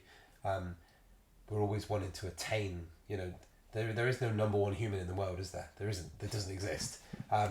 So we're always trying to, I think we're drilled into as a society as well, like, to keep up with the Joneses, as the saying goes, doesn't it? The house, the car, the job, the perception, but Instagram just, you know, and TikTok, it just accelerates it. You know, it blows my mind that some of the most famous people on some of these social platforms like eat food. Like, that's all they do. Yeah. Or they'll have like a one line, like, look at that lad. I was literally watching it before I came in here. He's going from walking to Ibiza. Yes. How class is that? Yeah, just walking to Ibiza. Why has that not got more traction? Yeah. You know, Le Bosch. No, what's he called? Yeah. I'm learning about all these people, by the way. I'm an absolute virgin, but I can't remember what he's called. Big John. Oh yeah, Bosch. He was the Chinese takeaway. Right, so he's famous because of his Chinese takeaway order. Yeah. Make it make sense. Yeah. It's we can. I actually saw it. I think Friday or Saturday night, and watching the video, it's like a minute long of him ordering it. Yeah, it's a minute long order. He's more famous than his son, who's a professional boxer. Yeah. Our society put an overweight man that orders Chinese off the top of his head ahead of an athlete. Yeah. Make it make sense. Yeah, I think for some people it's just more relatable. Even though their Chinese in order may not be that big, but they order Chinese. They don't box. They get that. Yeah. That's what it is. Oh, I order Chinese. That's quite funny. I don't box. I don't care. Yeah. You know. But it doesn't make any sense to me. People are probably gonna watch this and be like, "What's he talking about?" I'm a dad. Like, I've been sheltered from a lot of social media because I didn't really understand it, and I thought it was a bit sad that people made videos and put it online. I didn't realise it was a big thing until literally maybe 9 months ago when I started doing it. But it still doesn't. It would never make sense to me because I just upload a video of me doing things and me grafting, or me talking about something that comes to my mind there and then, like first take, like whatever it is, put some captions on it, put a bit of music in the background, and then just upload it. And maybe it is that relatability that has got a bit of traction. I don't know. It's real. Yeah. Because you don't need social media. That's why I like what you're doing. You don't need it. Yeah. Like, you're putting stuff up there just because you want to. It's top of mind. It's real. It's raw. You want it to have a positive message. Yeah. Originally didn't, but now it's part of it because you're seen as having a positive message. So there's now a new motivation behind it.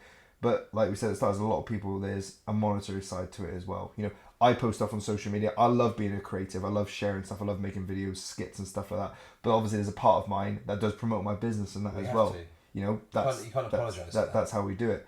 But, you're just putting up, you're just being you. And I think that's why it is getting such good kind of traction and people are relating to you. People are messaging you, even though some of them are inappropriate. But people are reaching out to you because it's like, I like what you're sharing. It's just you. It's just you have a good message. And you've had a fantastic transformation yourself. Yeah. It's relatable. I don't share a lot of that though. I don't share like what I used to look like. I think people dine out on the fact of what they used to look like. Whereas I'm still not proud of what I look like now. And that's just a mindset. That's me. Some people have already got your mental because where you've come from too. But because I've come from there to there, I wonder what else. What else is my brain's now going to that realm of what else is possible. We're going to do that High Rocks in Madrid with some friends. Can I compete in High Rocks at my age category? Maybe. That's my question now. Is originally I was like playing it down like, oh, I'm just gonna go and complete my first one. Now I'm in on a program like from a decent coach, sub 60 high roxer, and I saw it. I just saw it. I saw him do it. And I'm like, again, look at people that are better than you, and chase them. Yeah. Like that. I'm now doing that, but in a bit, I suppose, a bigger angle. Yeah. And I'll just document it. I think you should share more of where you came from as well. Yeah. 100%. Well, that's the sad thing is I didn't appreciate this. Yeah. Even if it's just talking about it. Yeah. It doesn't have to be photos, videos, or anything like that. Even if But it's just there talking isn't about any images really. There isn't many videos, because I thought it was I thought it was very negative. I didn't look at. I take a photo. No, thank you. There'll be a team football photo somewhere. Yeah, there'll be like a round face. Yeah, you can share that. The very round. Because I think that's what will keep you relatable and on that brand. Because Yeah. I think as you've got, I don't want to come across as a dick. No, you I don't will want to come definitely across as a like a. I think I'm an influencer or anything like that, because that's something I'm definitely not. I do want to influence people, but just to do better, and help themselves or help someone else. And I think that's why your backstory is important. Because if you don't share that and you continue to, let's say in 5 years' time, right, someone comes across your content and you're top 10 Hyrox athlete of the world, you're not relatable. Yeah. You know? But then the backstory's there as well. Oh shit, fucking hell. He was 120 kilos. Yeah. Fucking, That's real. throwing his life away. I don't think about these concepts. I don't think about how to be or stay relatable, because I did again, the naivety of it. I didn't even know it was a thing. I literally did it. I'm not wired that way because I've not grown up on social media. All of my sales and that is ringing people. Yeah. It's always been ringing people or sitting in front of them. It's never been a technology based job that I've had, like as in, and I've never had that marketing, that online exposure. I got Instagram for the first time like 10 months ago, which people probably think is bizarre. So I got Instagram in 20. Welcome to the club. Yeah, but because I thought it was just, I don't know, like modelling. I don't know. It's weird to hear me. I'm not old, am I? I'm 34, but I've never appreciated its potential value and reach. That's probably the best way I can describe it. That's why I love social media, because of that. Because of the impact you can have if you have a positive message, something you're sharing. It's given me the ability to work with people all over the world in terms of coaching and impact lives. Just with the content that I'm sharing, and get in touch with people. I wouldn't have met some certain people. Social media. Yeah. Come across your stuff through social media. And other people that I engage with, and some of my closest friends and some of my best clients that I've worked with through social media. That's why it has been a blessing. Yeah, so there is a positive to it. I think there's a huge positive. You can see it. You look for the positive, you find it. Obviously, some people who look at social media be like, oh no, it's frying our brains, it's ruining our attention spans and stuff like that. I think we choose to ruin our attention spans. We'll deliberately sit there and scroll. We all do it, and it happens. We choose to do these things. So I think it's like, it's, you can't just blame the tool. It's got to take a little bit of self-responsibility for it as well, and there is a positive side to it. You can put a bit of content up there, and you can you've been, last few weeks has been a lot on obviously mental health, obviously mental health week, getting people to reach out to you in the DMs. You've got a bunch of DMs. Big positive to it. Yeah, no, definitely. I think that as long as you stay to your own, but do what you believe in. That I could succumb to the bullshit and look for sponsorships, and I joke around sometimes about sponsorships. Like there was a protein drink, and I sent him a message going, "Yoo-hoo, I spend so much money on your protein a week. Do you want to sponsor me?" It was just a joke, but you can actually you can accelerate your life and live very nicely just on social media, which I can't conceive it, but I almost crave it a little bit. I'm starting to check how many views I got. But it's now how people meet one another. It's you used to do sales, and it'd be like you have to go to the meeting, go to the but now you can engage with all of them. Say it within seconds. You can do the sale. You can do the cold call. You can send the meeting. You can send the information. You can do the sale. You can do the coaching. Yeah. You can supply the product, the service through social media. and if social media leads to, you know, your kind of branding and stuff like that, you can share that message, have that impact. You can use it for positive and negative. You can use it to sell shit. You can use it to push good things. So I think that's why it's a good thing, and it's good to kind of see you actually get into it. I literally said like 3 or 4 weeks ago, when you sort of, when something good starts happening, you should do more of it, right? Whatever it is. So I'm gonna do more of it. It feels good. It feels. I like receiving the messages. It'll probably get too much some point. You know, I don't know. Famous people, like genuinely famous people, must be pummeled. They probably don't look at it. They'll never respond. But you know, if you're putting a message and a brand out there and you're representing just you, like you should be responding, or you should be bringing value. Yeah. You know, the great thing, one of the best things about social media is it's free. Yeah. It costs zero to do whatever you want to do. You could potentially make millions from something that costs nothing. Yeah. Can you? People do, don't they? People do. People really do. I didn't even know you could monetize it. That's how naive. You're gonna learn. You're gonna learn very quickly. Honestly, I didn't know you could monetize it, and I wouldn't be doing all the fun stuff with Budgies if it wasn't for Instagram, because they saw the photos and the videos of me and Budgies doing silly shit. So I can see good can come from it. I really can. But it's just, you know, trying to control it and monetizing it's fine, because then monetizing it and allows you to have more of that impact. Yes, yeah. Look, if I don't have to have my own recruitment business and go to work every day, and I can do more of, I can exercise, talk, and meet people and help people, and get paid for it. Yeah, that's a dream. Yeah, like I would never have said that even 3 or 4 months ago, but actually, no, why not? Why can't I write a book? I just think about all these weird things now. Why can't I write a book? Why can't you write a book? Why can't you do a documentary? Yeah. You know?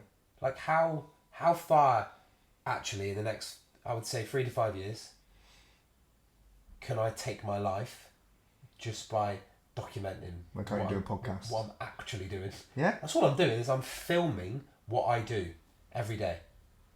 That's all I'm doing, and then putting a voiceover on it, maybe a filter, an effect, and some music, and then pressing save. And then as I upload it, I write something that comes off the top of the dome. Some hashtags, save it in drafts, and then I'll wait to post it. And that's so simple. But more people should do it, by the way. Yeah. It's really powerful. It keeps you accountable. It's quite exciting. Yeah. I genuinely think, the old me would never have said that. There's something about it that's quite empowering. It's that creative outlet. I think Maybe. there's, you know, back in old medieval times, people would write poems, do artwork, carve a bow, make a stone, make a sword, whatever it is. That was a creative outlet. Yeah. This is a creative outlet in the modern day era. Making a video, making a post, sending a message, telling a story. That's what it is. Sharing the message, sharing this, but you know. I have probably gained a lot of confidence from doing this as well. I think it's probably done a lot for my brain I didn't even realise. Probably given me even more confidence to be able to speak publicly and to be able to talk to people and to open up about bad things and to accept bad things from the past potentially, because you put yourself out there, you're putting yourself out there. Like you're waiting for. I'm just waiting for the next. There's going to come a point where it's going to flip, and there's going to be a lot more negative than there is positive. I know there is, because it's grown, you know, exponentially as a platform. Just my own page, and there's going to be. You know, there's already people that I know in my circle talking shit about me, when all I'm doing is just being me. And, it happens. Yeah, and I think that it stems from jealousy sometimes, and I'll just carry on. I know I'm doing nothing wrong. You know, I just want the best for everyone that I ever come across in life, but I've not always been like that, and some people don't like you on the up. I think that's where it stems from. You know, I got asked recently, how have you got that many followers? Like, I don't know. I have no idea. But I bet they probably shared some of your earlier posts. People are very good at bringing you up when you're below them, but as soon as you're above them, they're like, what the fuck are you doing? I watched the video on that the other day about why the hell are you up there? You don't deserve that. You'll never hear someone above you talking negatively about you. Yeah. It's only those that are, you know, below or on a journey. Mate, you'll get steroid accusations soon. I get steroid accusations. Mate, I look mid as hell. You know? You will, though. It will come in. Mate, I'll post a photo of me looking 106 kilos, hardly seeing a single vein. Steroids. People will say it. You know? But we did it. When we were talking about this perfect Yeah, aesthetic yeah, person, yeah, we true, did it. true. So I think we can't accept that someone can do something No, so it's just, great. It's just funny. You just laugh at it. It's just like, oh wow, okay, I'm now at that point. Yeah. You know? But look, People say it. we're fueled off of it, aren't we? People love it. Sometimes I look for it. People love negativity. Budgies did a post, and they put a quote on the post from me, taking the piss out of Cornwall. Yeah. This Devon and Cornwall thing. It went bananas. You had professional rugby players commenting on it. Jack Noel, basically telling me to fuck off. But it was negative. Yeah. It was so clever. It went mental. What did you say? I said that I bet everyone in Cornwall wears board shorts and something about the jam and cream thing. It was just a joke. Oh, I think I remember seeing it. But I have to have a look. they quoted me on it on the actual launch of the budgies to get traction because they, reverse marketing negativity. Yeah. And every single comment was Cornish. Fuck you and fucking this and that. Yeah, Devon twat. And I was reading it and I was dying with laughter. But if I didn't think like that, that could be a very negative spit. People must go into a bad place. Yeah. With some of the comments that people take it really personally. Yeah, because sometimes people are hid behind like a page that's not even them, or do you know what I mean? Or how many people go into a negative space just because of one comment? Because you'll have 64 positive ones, one bad one. What do we dwell on? The 2%. Your arms look small. Do they? There's like 100 messages saying, "Oh, bro, you're looking big." Yeah. But one guy said I look small. Yeah, and I think it's good to keep you grounded, I suppose. Right. Try and spin a positive on it, but we always try and find and see the negative. But I think that when some of the best videos have had some of the worst comments. Does that make sense? Yeah. In terms of when people are talking bad, other people seem to look at it. Whereas if someone goes, "Oh, you look great today," or wherever it may be, or "keep going," nobody looks at it. No, exactly. I think some of the silly stuff as well. If I try and be serious, you get 3,000 views. If I do something stupid in a pair of budgies, 60,000 views. Yeah. Like, I think we like to consume funny stuff. So I want to up the funny stuff. I don't want to be too opinionated on things because I think that's when you sort of draw. I love the funny stuff. I love the silly stuff. Yeah, there's a few people I follow just like, that's class. I almost want to like create like a public budgie like thing where like challenge. I'll go I promise you, I'll go in budgies anywhere, like almost like challenge me, but I don't have the time.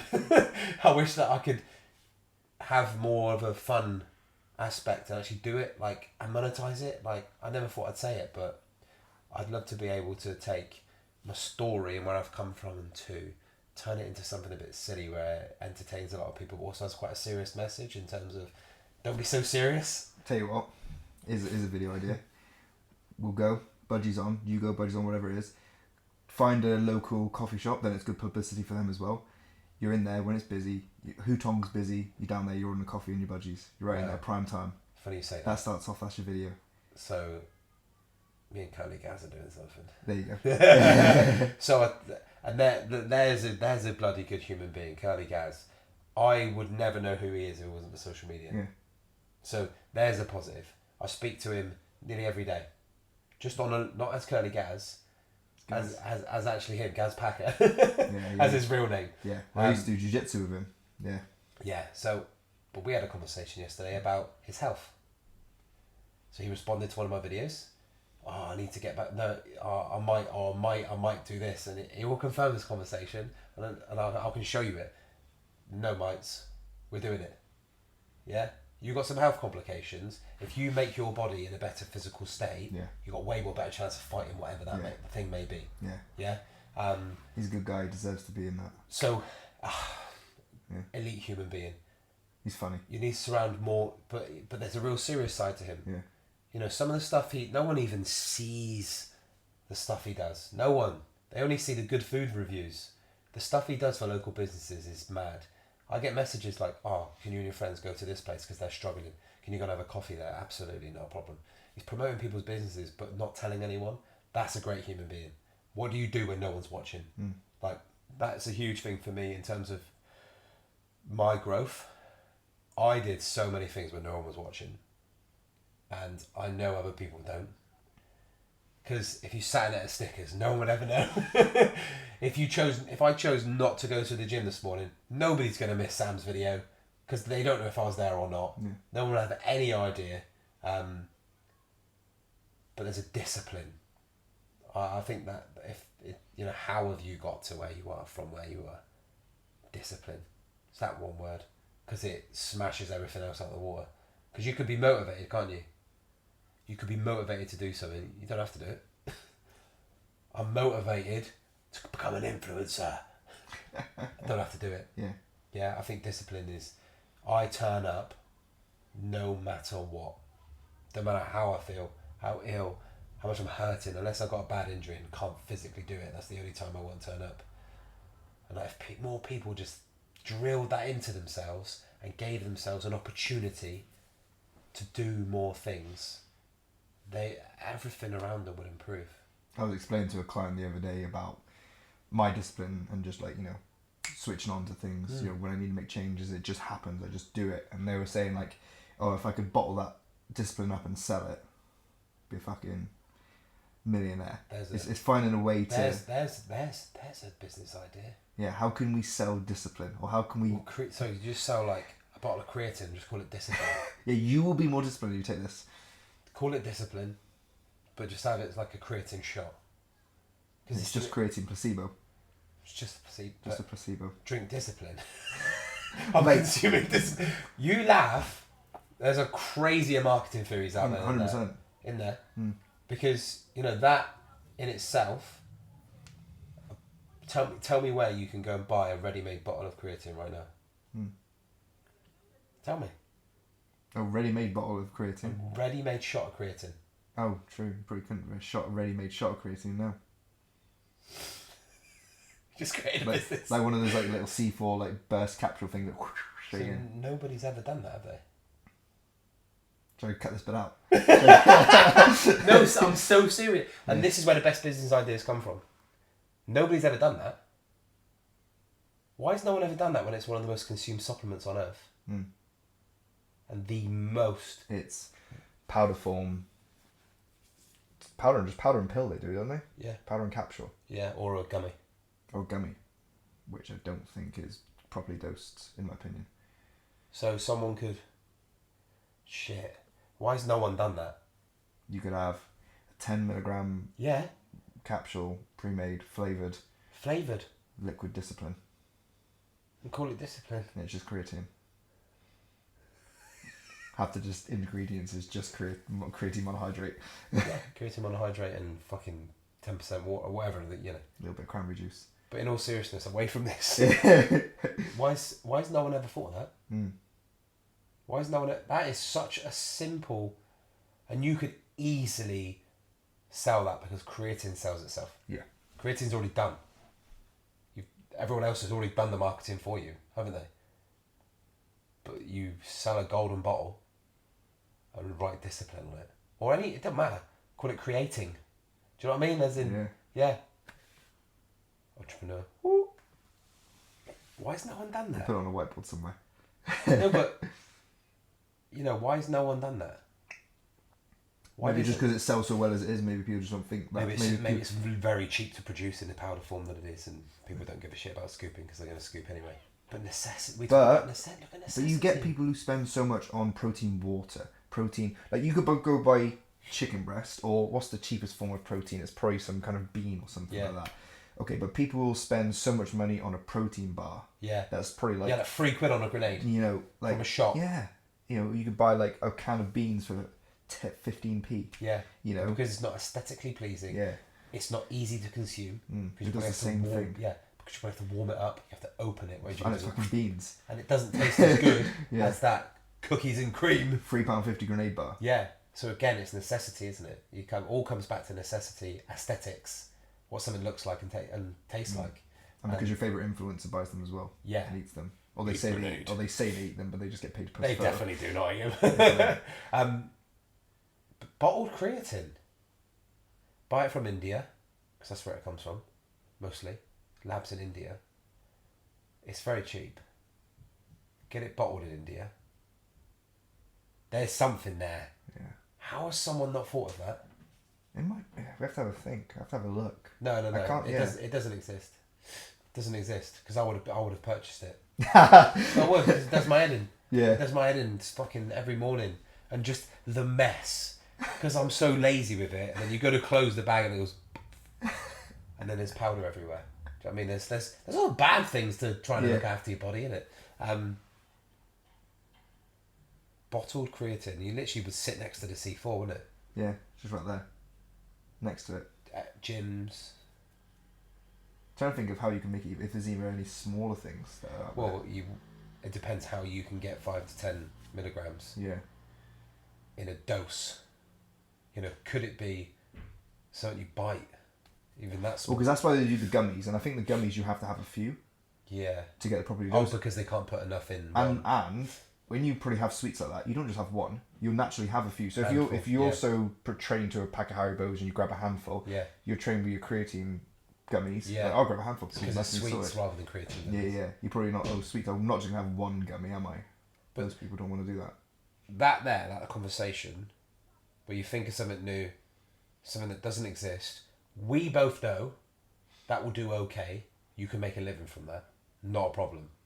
We won't do it. Fear of the unknown. Should we just put our money where our mouth is? Money where our mouth is, just do it. Fear of the unknown. I've got a list. I've got a list of things that don't exist. Yeah. And that's going on it. Alright. 100%.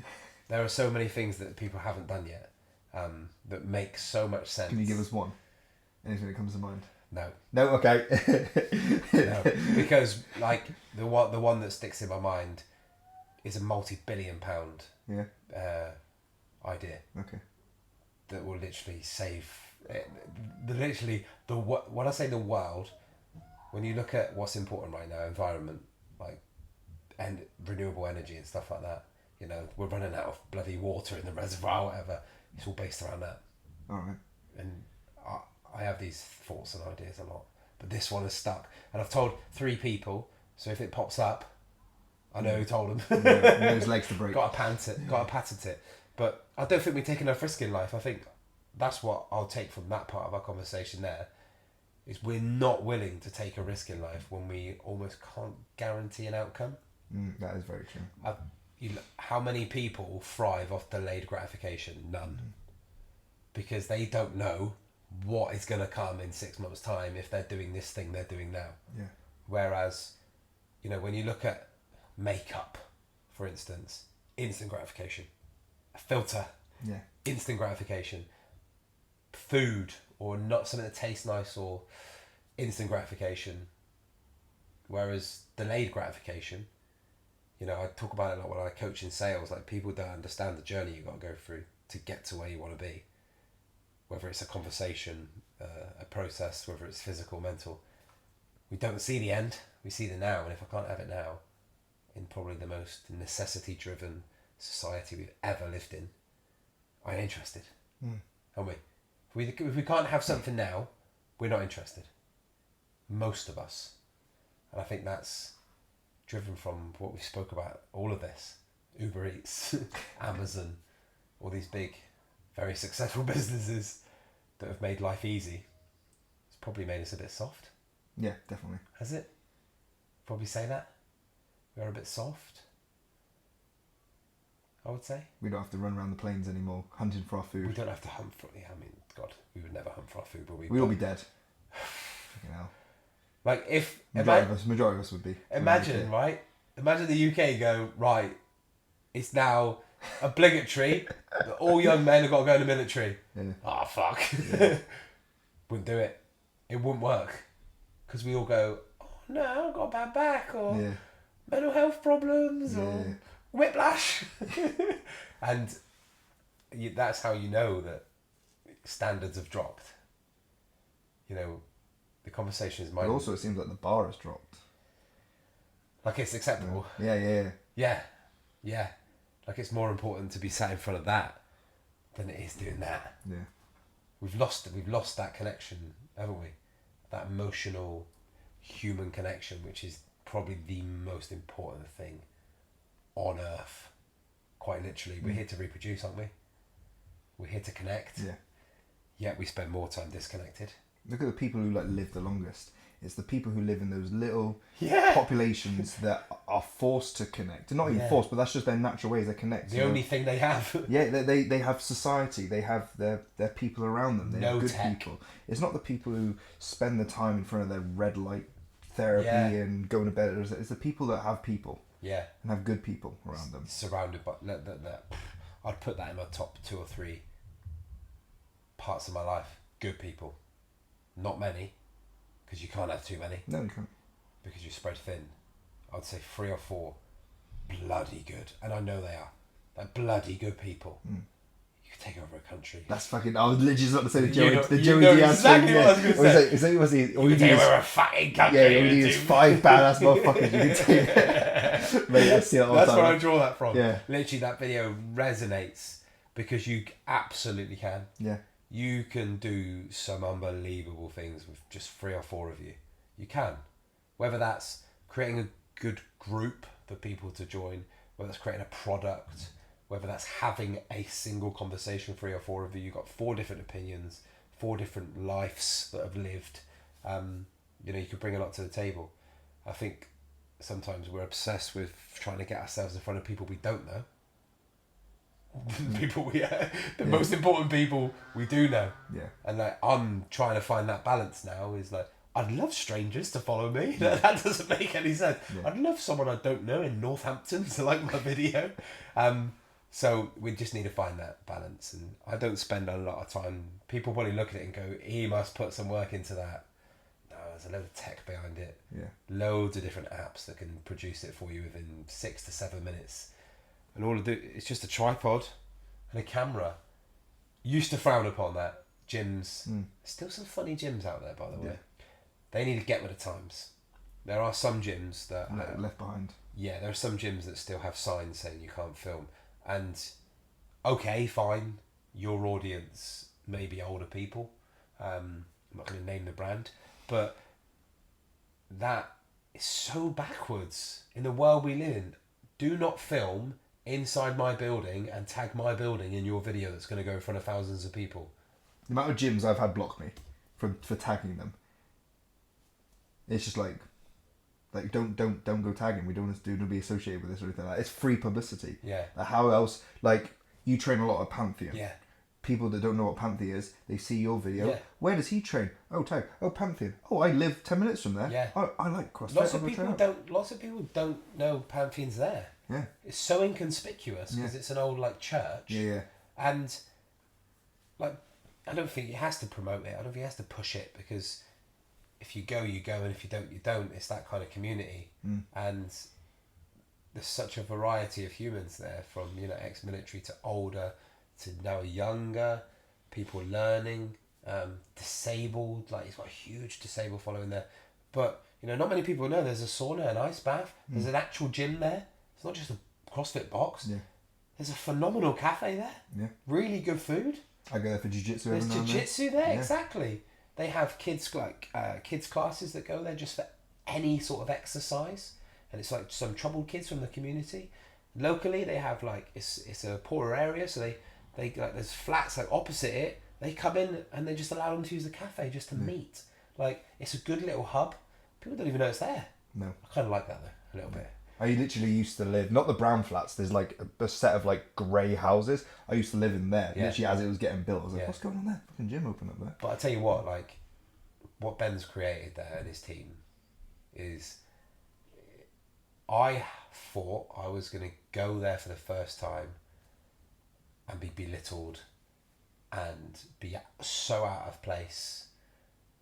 I actually thought I found my people. Yeah. How weird. I had a perception of CrossFit CrossFit wanker, yeah, all of that. But I became like, I want to be able to do a muscle up. I want to be able to throw my own weight around on a bar. I want to be able to properly know how to lift a barbell. Never done that in my life. Got to this age, I've never thrown a barbell around. Mad. And it just opened its arms. A huge part of my process was Pantheon. It was just really good people that no matter where you are in that scalability of journey or skill set, they'll pat you on the back regardless, or they'll help you regardless. And then seeing veterans that come through there and struggle, the disabled athletes that come through there, there's Paralympians there, there's top 3 in the world CrossFitters coming out of that gym now. And it's just such a positive, it's not an aggressive, like Russian gymnastic kind of place where you have to be the best in the world and they force them to do things. It's just like, there's a community there. And I use the word community a lot in a lot of my videos. Like, I don't even really know what I mean by that, but there's a collective load of people that like each other and want good for each other. Like-minded individuals. Maybe that's what it is just surrounding yourself with people that don't think the same, because that's boring, but they are similar in terms of they have a drive for something, they have a drive for better, and they want to help people. I think that's how I would describe the people that I spend most of my time with. And if more people did that, then more people would be in a better place. Families would probably be happier. People would probably have less pressure on their shoulders and think freer, and maybe just have a better way of life. But there's a way to go, isn't there? There's a long way to go. But I think overall, if I can do anything from this journey, we'll call it, if I help, and I mean this wholeheartedly, if I help one person avoid a bad decision, and I'm talking about like genuinely taking their life or hurting someone else, because it goes one way or the other sometimes with like sort of bad thought processes and mental health, then it's job done. And I literally want, if I touch one person or make someone smile or change their thought process or give them some sort of motivation or energy to improve something, that's absolutely class. I don't like, above anything, above the budgies, above the following, above the monetizing it, like pure selfless. I just love people just to just be happier and just not go down a bad path. I think you've definitely done that, and I think you're definitely doing that, and I think you're gonna be surprised to see if you continue with it where it goes, because of what you've done already from it and not being in this space. Like, I do this in like my majority has been, in my 10 years of training people, has been behind closed doors kind of bit. Yeah. And then the last few years has been, pushing stuff on social media and stuff like that, and sharing it out there a little bit more, rather than just sharing the people and that as well. That's, in the grand scheme of things of my journey, that's such a small chunk of it. But I'm excited to see kind of how you go with it as well, from not being someone who's trying to initially monetize it. Yeah. You haven't got a business around it yet. No. I'm sure you'll think of something from an entrepreneurial mind that's already there. But I know it will be for the people, because you started it for people. And that's why I'm still in it. People. I love being around people. Yeah, but it's key, isn't it? It is. Why, I say this a lot, why would you not want to help someone? I think it's the most gratifying thing on earth. I think helping someone, and it could be in any sense, it could be literally just opening a door. Why are we not that stoic anymore? Why do we not want to help people? Like, I don't get it. I get so much pleasure from just making someone smile or improving a tiny element of them, or seeing them improve themselves, and they go, oh, guess what I did like, even, I don't know, I ran 10k under X time, like, but you couldn't run 2k. I thought you couldn't run 2k. I keep all the messages. I screenshot them and send them back to them. Do you remember that person that said they couldn't do 10k? Like, it don't make any sense. But I think people need to drop the I'm not good enough or I'm not fit enough attitude to start something. My most popular message that I get, I'd love to join you in things you do, whether it's with Operation Enrichment or whether it's in the gym at Pantheon. But I'm not fit enough yet.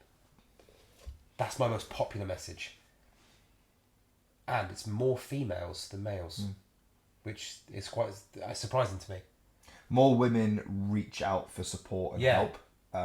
From what I've known in the industry, I feel for men there's an ego thing there as well. I've got a lot of men I do work with, and worked with a bunch of great men over the years, but I work with, it's mainly women that do actively seek out help a little bit more. Yeah. Women are better at communicating. Women are better at listening and talking. A woman will talk and tell you things just by that. You don't even have to ask. Most women will just tell you. Yeah. You know, much more openly than a man will. Yeah.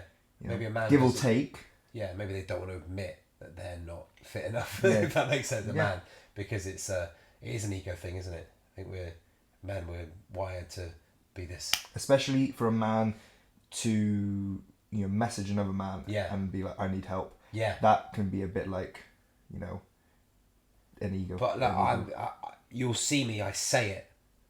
My DMs are open. I'm not a clinical psychologist. I'm not a PT. I'm just a man that made some good choices and have found a process that works for a busy man. But I've just found cheat codes, I suppose, easy ways to eat. Exercise isn't easy, so there's never a cheat code for that. But found the right people and made the right choices. So why can't I pass that on? It doesn't have to be monetized. Why can't I help people? It doesn't have to be monetized. Maybe people ask all the time, what's that going to cost? Or what do you mean? Just come along. Yeah. Like, turn up. You turn up. The community will do the rest. Our community of people that we're surrounded by will do the rest. And I would say wholeheartedly, 10% turn up. Oh yeah. That's the problem. That initial, again, fear. 10% of people turn up. The ones that say, oh, I'd love to do that, or I would do that, or I will do that. No one turns up. And why? Fear, outsider. People think, oh, it's going to be a bit cliquey. No one's going to speak to me. Am I going to be the slowest? Am I not going to be able to keep up? Everyone's going to be looking at me. How am I going to have that conversation? But you're right about the female. I'm just running through my head now. A lot more women have turned up when they said they're going to turn up than men. Women are better in communities. Yeah. I run. I've started women-only groups. Yeah. With Phil. Yeah. You get bring a friend. Cool. Bring a friend. Oh, speak to someone in the gym. Oh, I'm running women's only. Sweet. Come along. I think it's just a safe space. Maybe women are better in herds. Yeah. Like, they just like it. They just vibe with it. A lot of my one-to-one women clients want to move to the group. Want to do my groups. And men don't want to talk to other men. I think Lone wolf. I mean I'm in the industry and I see men who do like that. But it's few and far between. It's not as many. Yeah. Maybe are men more competitive? Is it the ego thing? Do men want to be more of that lone wolf? I can do this by myself. Yeah. I don't need instructions. Yeah. Kind of thing. I think you see more and more of it kind of coming in now, but again, it is like, no, it's solo path for the man. Yeah. Women are more likely to accept that help. Look out for that help. They'll be more vulnerable. Yeah. For me to really coach someone, I need someone to be open and vulnerable with me. I'm open and vulnerable with my clients. Yeah. If they're talking to me about stuff, I think it's only fair I share the same. Yeah. So for me to effectively coach someone and get to know someone, I need them to tell me things. Yeah. And maybe that doesn't really work with some men straight away. Some men can be a bit like. There's a pride. There's a pride there, isn't there? We don't accept help. I've been that man that doesn't. I still sometimes struggle with it. Yeah. Sometimes you get those moments you're like, I don't need that. And then you're like, no, I do need that. Yeah. You have to snap yourself out of it sometimes. But I think a lot of men see vulnerability as a weakness. Well, it's the opposite. Most of the strong men I know, and I was talking about strong emotionally in life, are the most vulnerable, open, and emotional humans I've ever met in my life. And, that's probably why male suicide is there and females there, isn't it? Yeah. Because it's why talk to someone, try and get help, or end it now. Why is that the more popular option of ending it now? I am not, and will never take my life. No matter how bad it gets. I don't think I'm brave enough. I think there's a real. You have to be in such a terrible place, or brave is the wrong word, but to be able to be in a place where you're going to go, do you know what? I'm willing to end it all. I think some people don't even know why. It blows my mind. I think some people just end up in a place and they're just not sure. It scares the life out of me when like another man looks me in the eye and said, I was stood on top of a 30-story building, and I'm talking wind whistling through my hair, ready to go. Didn't give a shit. How have you got there? How have you got to a point where someone hasn't gone arm round, conversation? Sometimes you can't help people, right? They're in genuinely bad mental health. How has our country and our NHS allowed someone to think that dying is ahead of talking and getting help? It's so backwards, isn't it? It's so backwards. How and we can't do anything about it, because just like I feel like that. I feel helpless sometimes, thinking, I wish there was a button or do you know what I mean, a magic solution to fixing someone's thought process and how they process certain situations, and why can't we help? Why is there not a pill to? Because there are pills. There are pills. There are pills to suppress. Suppress and numb you. Stick you in a deeper hole where you can't even think. That's not the answer. No. Because the pharmaceutical companies make more money. Fantastic. And it dampens. Medicate. Keep those people who are maybe put in a strain. Keep them just like dampened. We can control those, and then how can we control these now? And you make money at the same time. Yeah. Win. Yeah, just keep them in a box. Yeah, but everything's got to go in a box in the UK. You're either anxious, you've got mental health problems, you're stressed. Like, it just seems, you're autistic, you've got ADHD. Those 5 things are probably everyone in the UK falls into one of those boxes. If we had our way, why do we have to categorise someone? Why can't they just be a fucking extrovert? Just a person. Why can't they just be an extroverted person that happens to think a little bit differently? Yeah. I hate those labels, the ADHD, the autism, and something like that. I must have one of them. I feel my missus jokes. It's a spectrum, if you want to label it, in my opinion. But again, I don't even think you need that. I think it's just like, if my missus has 2 boys, and one of them you could say is more ADHD, one of you could say is more autistic. Okay, but they're just different. Yeah. They're just, some of them think differently. Some of them respond to different things, and they act differently. But we have to. There has to be a reason for that. We can't just accept it. Yeah. There has to be a reason behind everything. Like, we always have to categorize things. Like, someone, I don't want to go to the gym today. I must be stressed or I must be depressed. What if you're just tired? Yeah. What if you're just tired? We then start going, oh, there's something wrong with me. Must be something wrong with me because I'm not doing everything at 100%, or someone's got a hangover. Yeah, it doesn't make any sense to me. Mental health shouldn't even exist. No. Why is it the most popular version of health? Why is mental health? Do we make loads of money from it? I don't know. Why is we have to? There's a stigma behind it, isn't it? I've got mental health issues. Cool. I ain't employing that person, or I ain't gonna hang around with that person, or I don't want to be near them. But it's also, some people do it for sympathy. Some people will put that label upon themselves, and because some people struggle with identity, so I can imagine that. How can I be like everyone else? But at least if I say I have autism and ADHD, that's now some form of identity for me. They can be clued up with it. So some people might look at it as a safety blanket there. Yeah. Well, that's the reason I am why I am this. So it says it's okay for me to. If you eradicated that, the people that actually need help would get help. Yeah. The waiting list would go like that, shum. And the people that are genuinely got issues that need help won't end up killing themselves, or won't end up harming others, or making poor decisions, or just having a bad life because of the clogged up system. And I do firmly believe that a lot of it is in our own hands. So I'm going to be a bit controversial and say that because I do think that we have our own minds. Yeah. We can make decisions on things, and nobody else is going to do it for you. There's nobody else is going to do it for you. And I went and made some choices, and I went and did it, and I've absolutely owned it. Nobody did anything for me. Lots of people were around and were part of that process, but I went and did it all. You know, you're not gonna be able to. Someone's not gonna. You know, PT can't do it for you. No. Can they? People think that. People, Yeah, Tom, I've been working with you for you know, a few months now, and it's blah, blah, blah. Yeah, what's going on? Well, you know, the stuff I've been telling you, how much have you actually been doing it? Not a lot.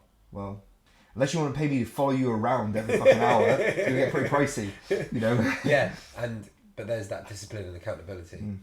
And how disciplined are people? Like Ashley Kane said recently, didn't he?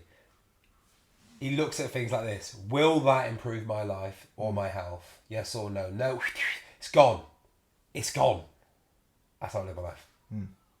Sometimes you've got to be cutthroat like that. People, food choices, activity choices, what I do with myself, what I do in business, etc., physically what I do. Is it going to improve me? Yes or no? Gone. And the freedom that it has brought, you thought it would be a really negative way of living. Actually, it's completely transformed my life. I think people who are maybe at like, you know, a position where they are really struggling mentally, physically, do need to be that cutthroat with some of it, because you will see the change so much faster. Yeah. You get a lot of people that are there like, oh, I'll make this little change, and then I'll make this little change. Okay, cool, that's better than nothing, but it's going to feel so long, and that's why a lot of people don't get anywhere, because you don't see any results, or it takes fucking forever to see the results. Some people just need to be like, you need to cut that shit food, you need to start doing this exercise, you need to cut those shit environments and friends, just do it. Then when you get to a position where you're better physically, mentally, you can be a bit more relaxed. We can be relaxed you can be a lot more relaxed with food now than you were when you're 120 kilos and trying to lose weight. I can be hella relaxed with food. My clients look at me, Tom, how do you eat so much? I'm very fucking active. I've got a lot more muscle mass than most, and I manage my food majority of the time. I can have a takeaway if I want to have a takeaway. You trying to lose weight, and you know, who has 40-50% body fat, unfortunately you can't have that flexibility I have. Work for it, get there. Once you're there, it's there. You know, kind of like earn it in a sense, earn that flexibility. I think I'll probably just now maintain where I'm at. And it doesn't take much work, does it? I don't want to be a bodybuilder. I don't want to have fucking an 8-pack. I want to be healthy. I want to make the right choices. I want to be healthy. I want to live as long as I can. I want to be as active as I can for my kids. That's it. And I'm going to make funny videos on the way. Love it. So, what exciting things are coming up for you? What can you say? What are you looking forward to? Bournemouth Sevens running around in my budgies. I can't wait to see the content for that. That's really good. Hopefully, I want to see if they'll let me. You need to just take a video of live. You need to take someone who's just with you, live streaming you 24/7. I want to see if I can go live on their page. I want to go around doing challenges with people, because there's loads of rugby players and fitness people. They're a bit crazy, so they should be good. High Rocks in Madrid, and how's that training going? You just started doing some stuff for it. I've done a couple of test weeks in terms of seeing where I'm at in terms of speed, strength, endurance, and now, like today, I've done a silly workout today, conditioning, just getting used to fatigue. But it's good, man. I'm doing things that hurt. Good. Fantastic. You should come try some of our wrestling classes. That's something I've never actually been interested in. Is a lot of people who I follow on social media do jiu-jitsu, a lot, and they're all in pretty good shape, so it must be good for you. It's good. I mean, there's the lazy side of jiu-jitsu where I'm just going to lay on the floor and like let you cut on me, but then there's the people who like, you know, really go for it and work the systems, learn the game. Martial arts is add it to it. It's never way it's never been presented to me. I've never really known people that have done it, so it's not presented itself. It might do in the future. I'll hold your hand. I'll take you along. But other than High Rocks and budgies, I've got a few people who want to do some content together. Do I sound cool? Yeah, mate, it's content. It's content. I'd like to do more talking. I don't know what that looks like yet. I'd like to go into schools. I'd like to help lost children that don't have any purpose or direction and don't suit our education system. That was me. I was called a naughty kid. I wasn't a naughty kid. I just didn't fit the sit in the classroom for hours on end while someone talks at you. Just didn't fit that mould. So I'd like to help kids that are coming out of school maybe, teach them that you can start a business if you want to, the art of communication, you know, even to go into an interview and talk to someone, you're way more likely to get a job. Have fun. I'm just going to have loads of fun. You'll see me smiling every single day. Good. For years to come. And I guarantee in that process, I'll meet some really cool people, probably some people on a lot higher pedestals than I am, and then we'll do that thing that I said earlier, and I'll chase them. Yes. Definitely. That's about it. Good man. Be a dad. And you said you're getting married? Shit, yeah. When are you getting married? I'm so sorry. Not this year? Next year, Next June. Next year, June, south of France. Hey, I'll tell you what, you might want to add this in. That I do things flamboyantly. So we actually got engaged on Channel 4. Yeah. So how much more I had to say about that? Signed an NDA, fuck it. So I went on a... Don't get yourself in trouble. No, it'll be fine.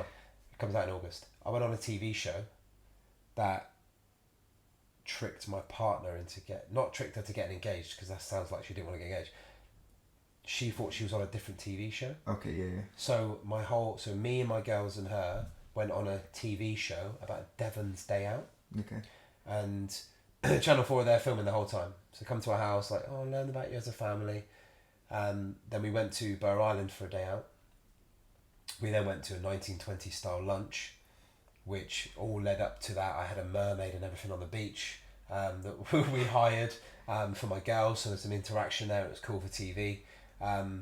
We then went to this lunch, and it was a grand piano surrounded by 300-400 candles, flowers and everything.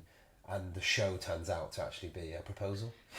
We work with like this billionaire proposal company in London, so that's what the show's all about. It's about this company that help people create things. That comes out in August on Channel 4. That people are going to watch that, and they will not recognise me. Really? Oh yeah, they won't. Because it's about then that I started getting on it. Then they'll come see you on social media and be like, who's this guy? Yeah, because it's literally about then that I started the change. I'll call it the transformation. You transitioned. Yeah, I'm me now. But yeah, no. So that was so cool. That gave me a little flavour actually. Yeah. That gave me a little flavour of cameras and just it was really cool. And then got to go to London and do filming like literally on a couch. Yeah, casting couch. Yeah. Because you TV they film it backwards, so all the things happen, and then I went to London to talk about. Oh, I want to propose to my partner and I want to do this, but it already happened. Yeah. So you do the beginning at the end. It's weird. They get the takes. Yeah. So the pull away shots. Yeah. So it was that would give me a little flavour actually into like TV and a bit of social media, and that was really cool. But yeah, well, then we're getting married next year in south of France. Good man. Exciting things to come. Well, this has been a great conversation. Thank you, Tom. This has been really, really good. I'll put all of Sam's stuff below, YouTube, Spotify, and any of the shorts that we do as well. Yeah. Have you enjoyed this? Yeah. I thought it's been good. Look, have a conversation. Yes. That's the message, isn't it? Have a conversation. Just if no good comes from it, so be it. That's the worst case scenario. But you always, this will go out, and somebody somewhere will follow you or I, and get something from it. Surely, that's the whole goal of it, isn't it? People to see good things and see good conversations. And to give more context, this is the first time we've ever met face to face. We've never met face to face. We maybe spoke 5 minutes while I was making a coffee. Yeah. And now we spoke 2.5 hours. Is it? 2.5 hours. Wow. Maybe the camera died for 2 minutes. That was it. Oh man, star. Thank Appreciate you, this. Cheers. Thank you very much. Thank you, mate.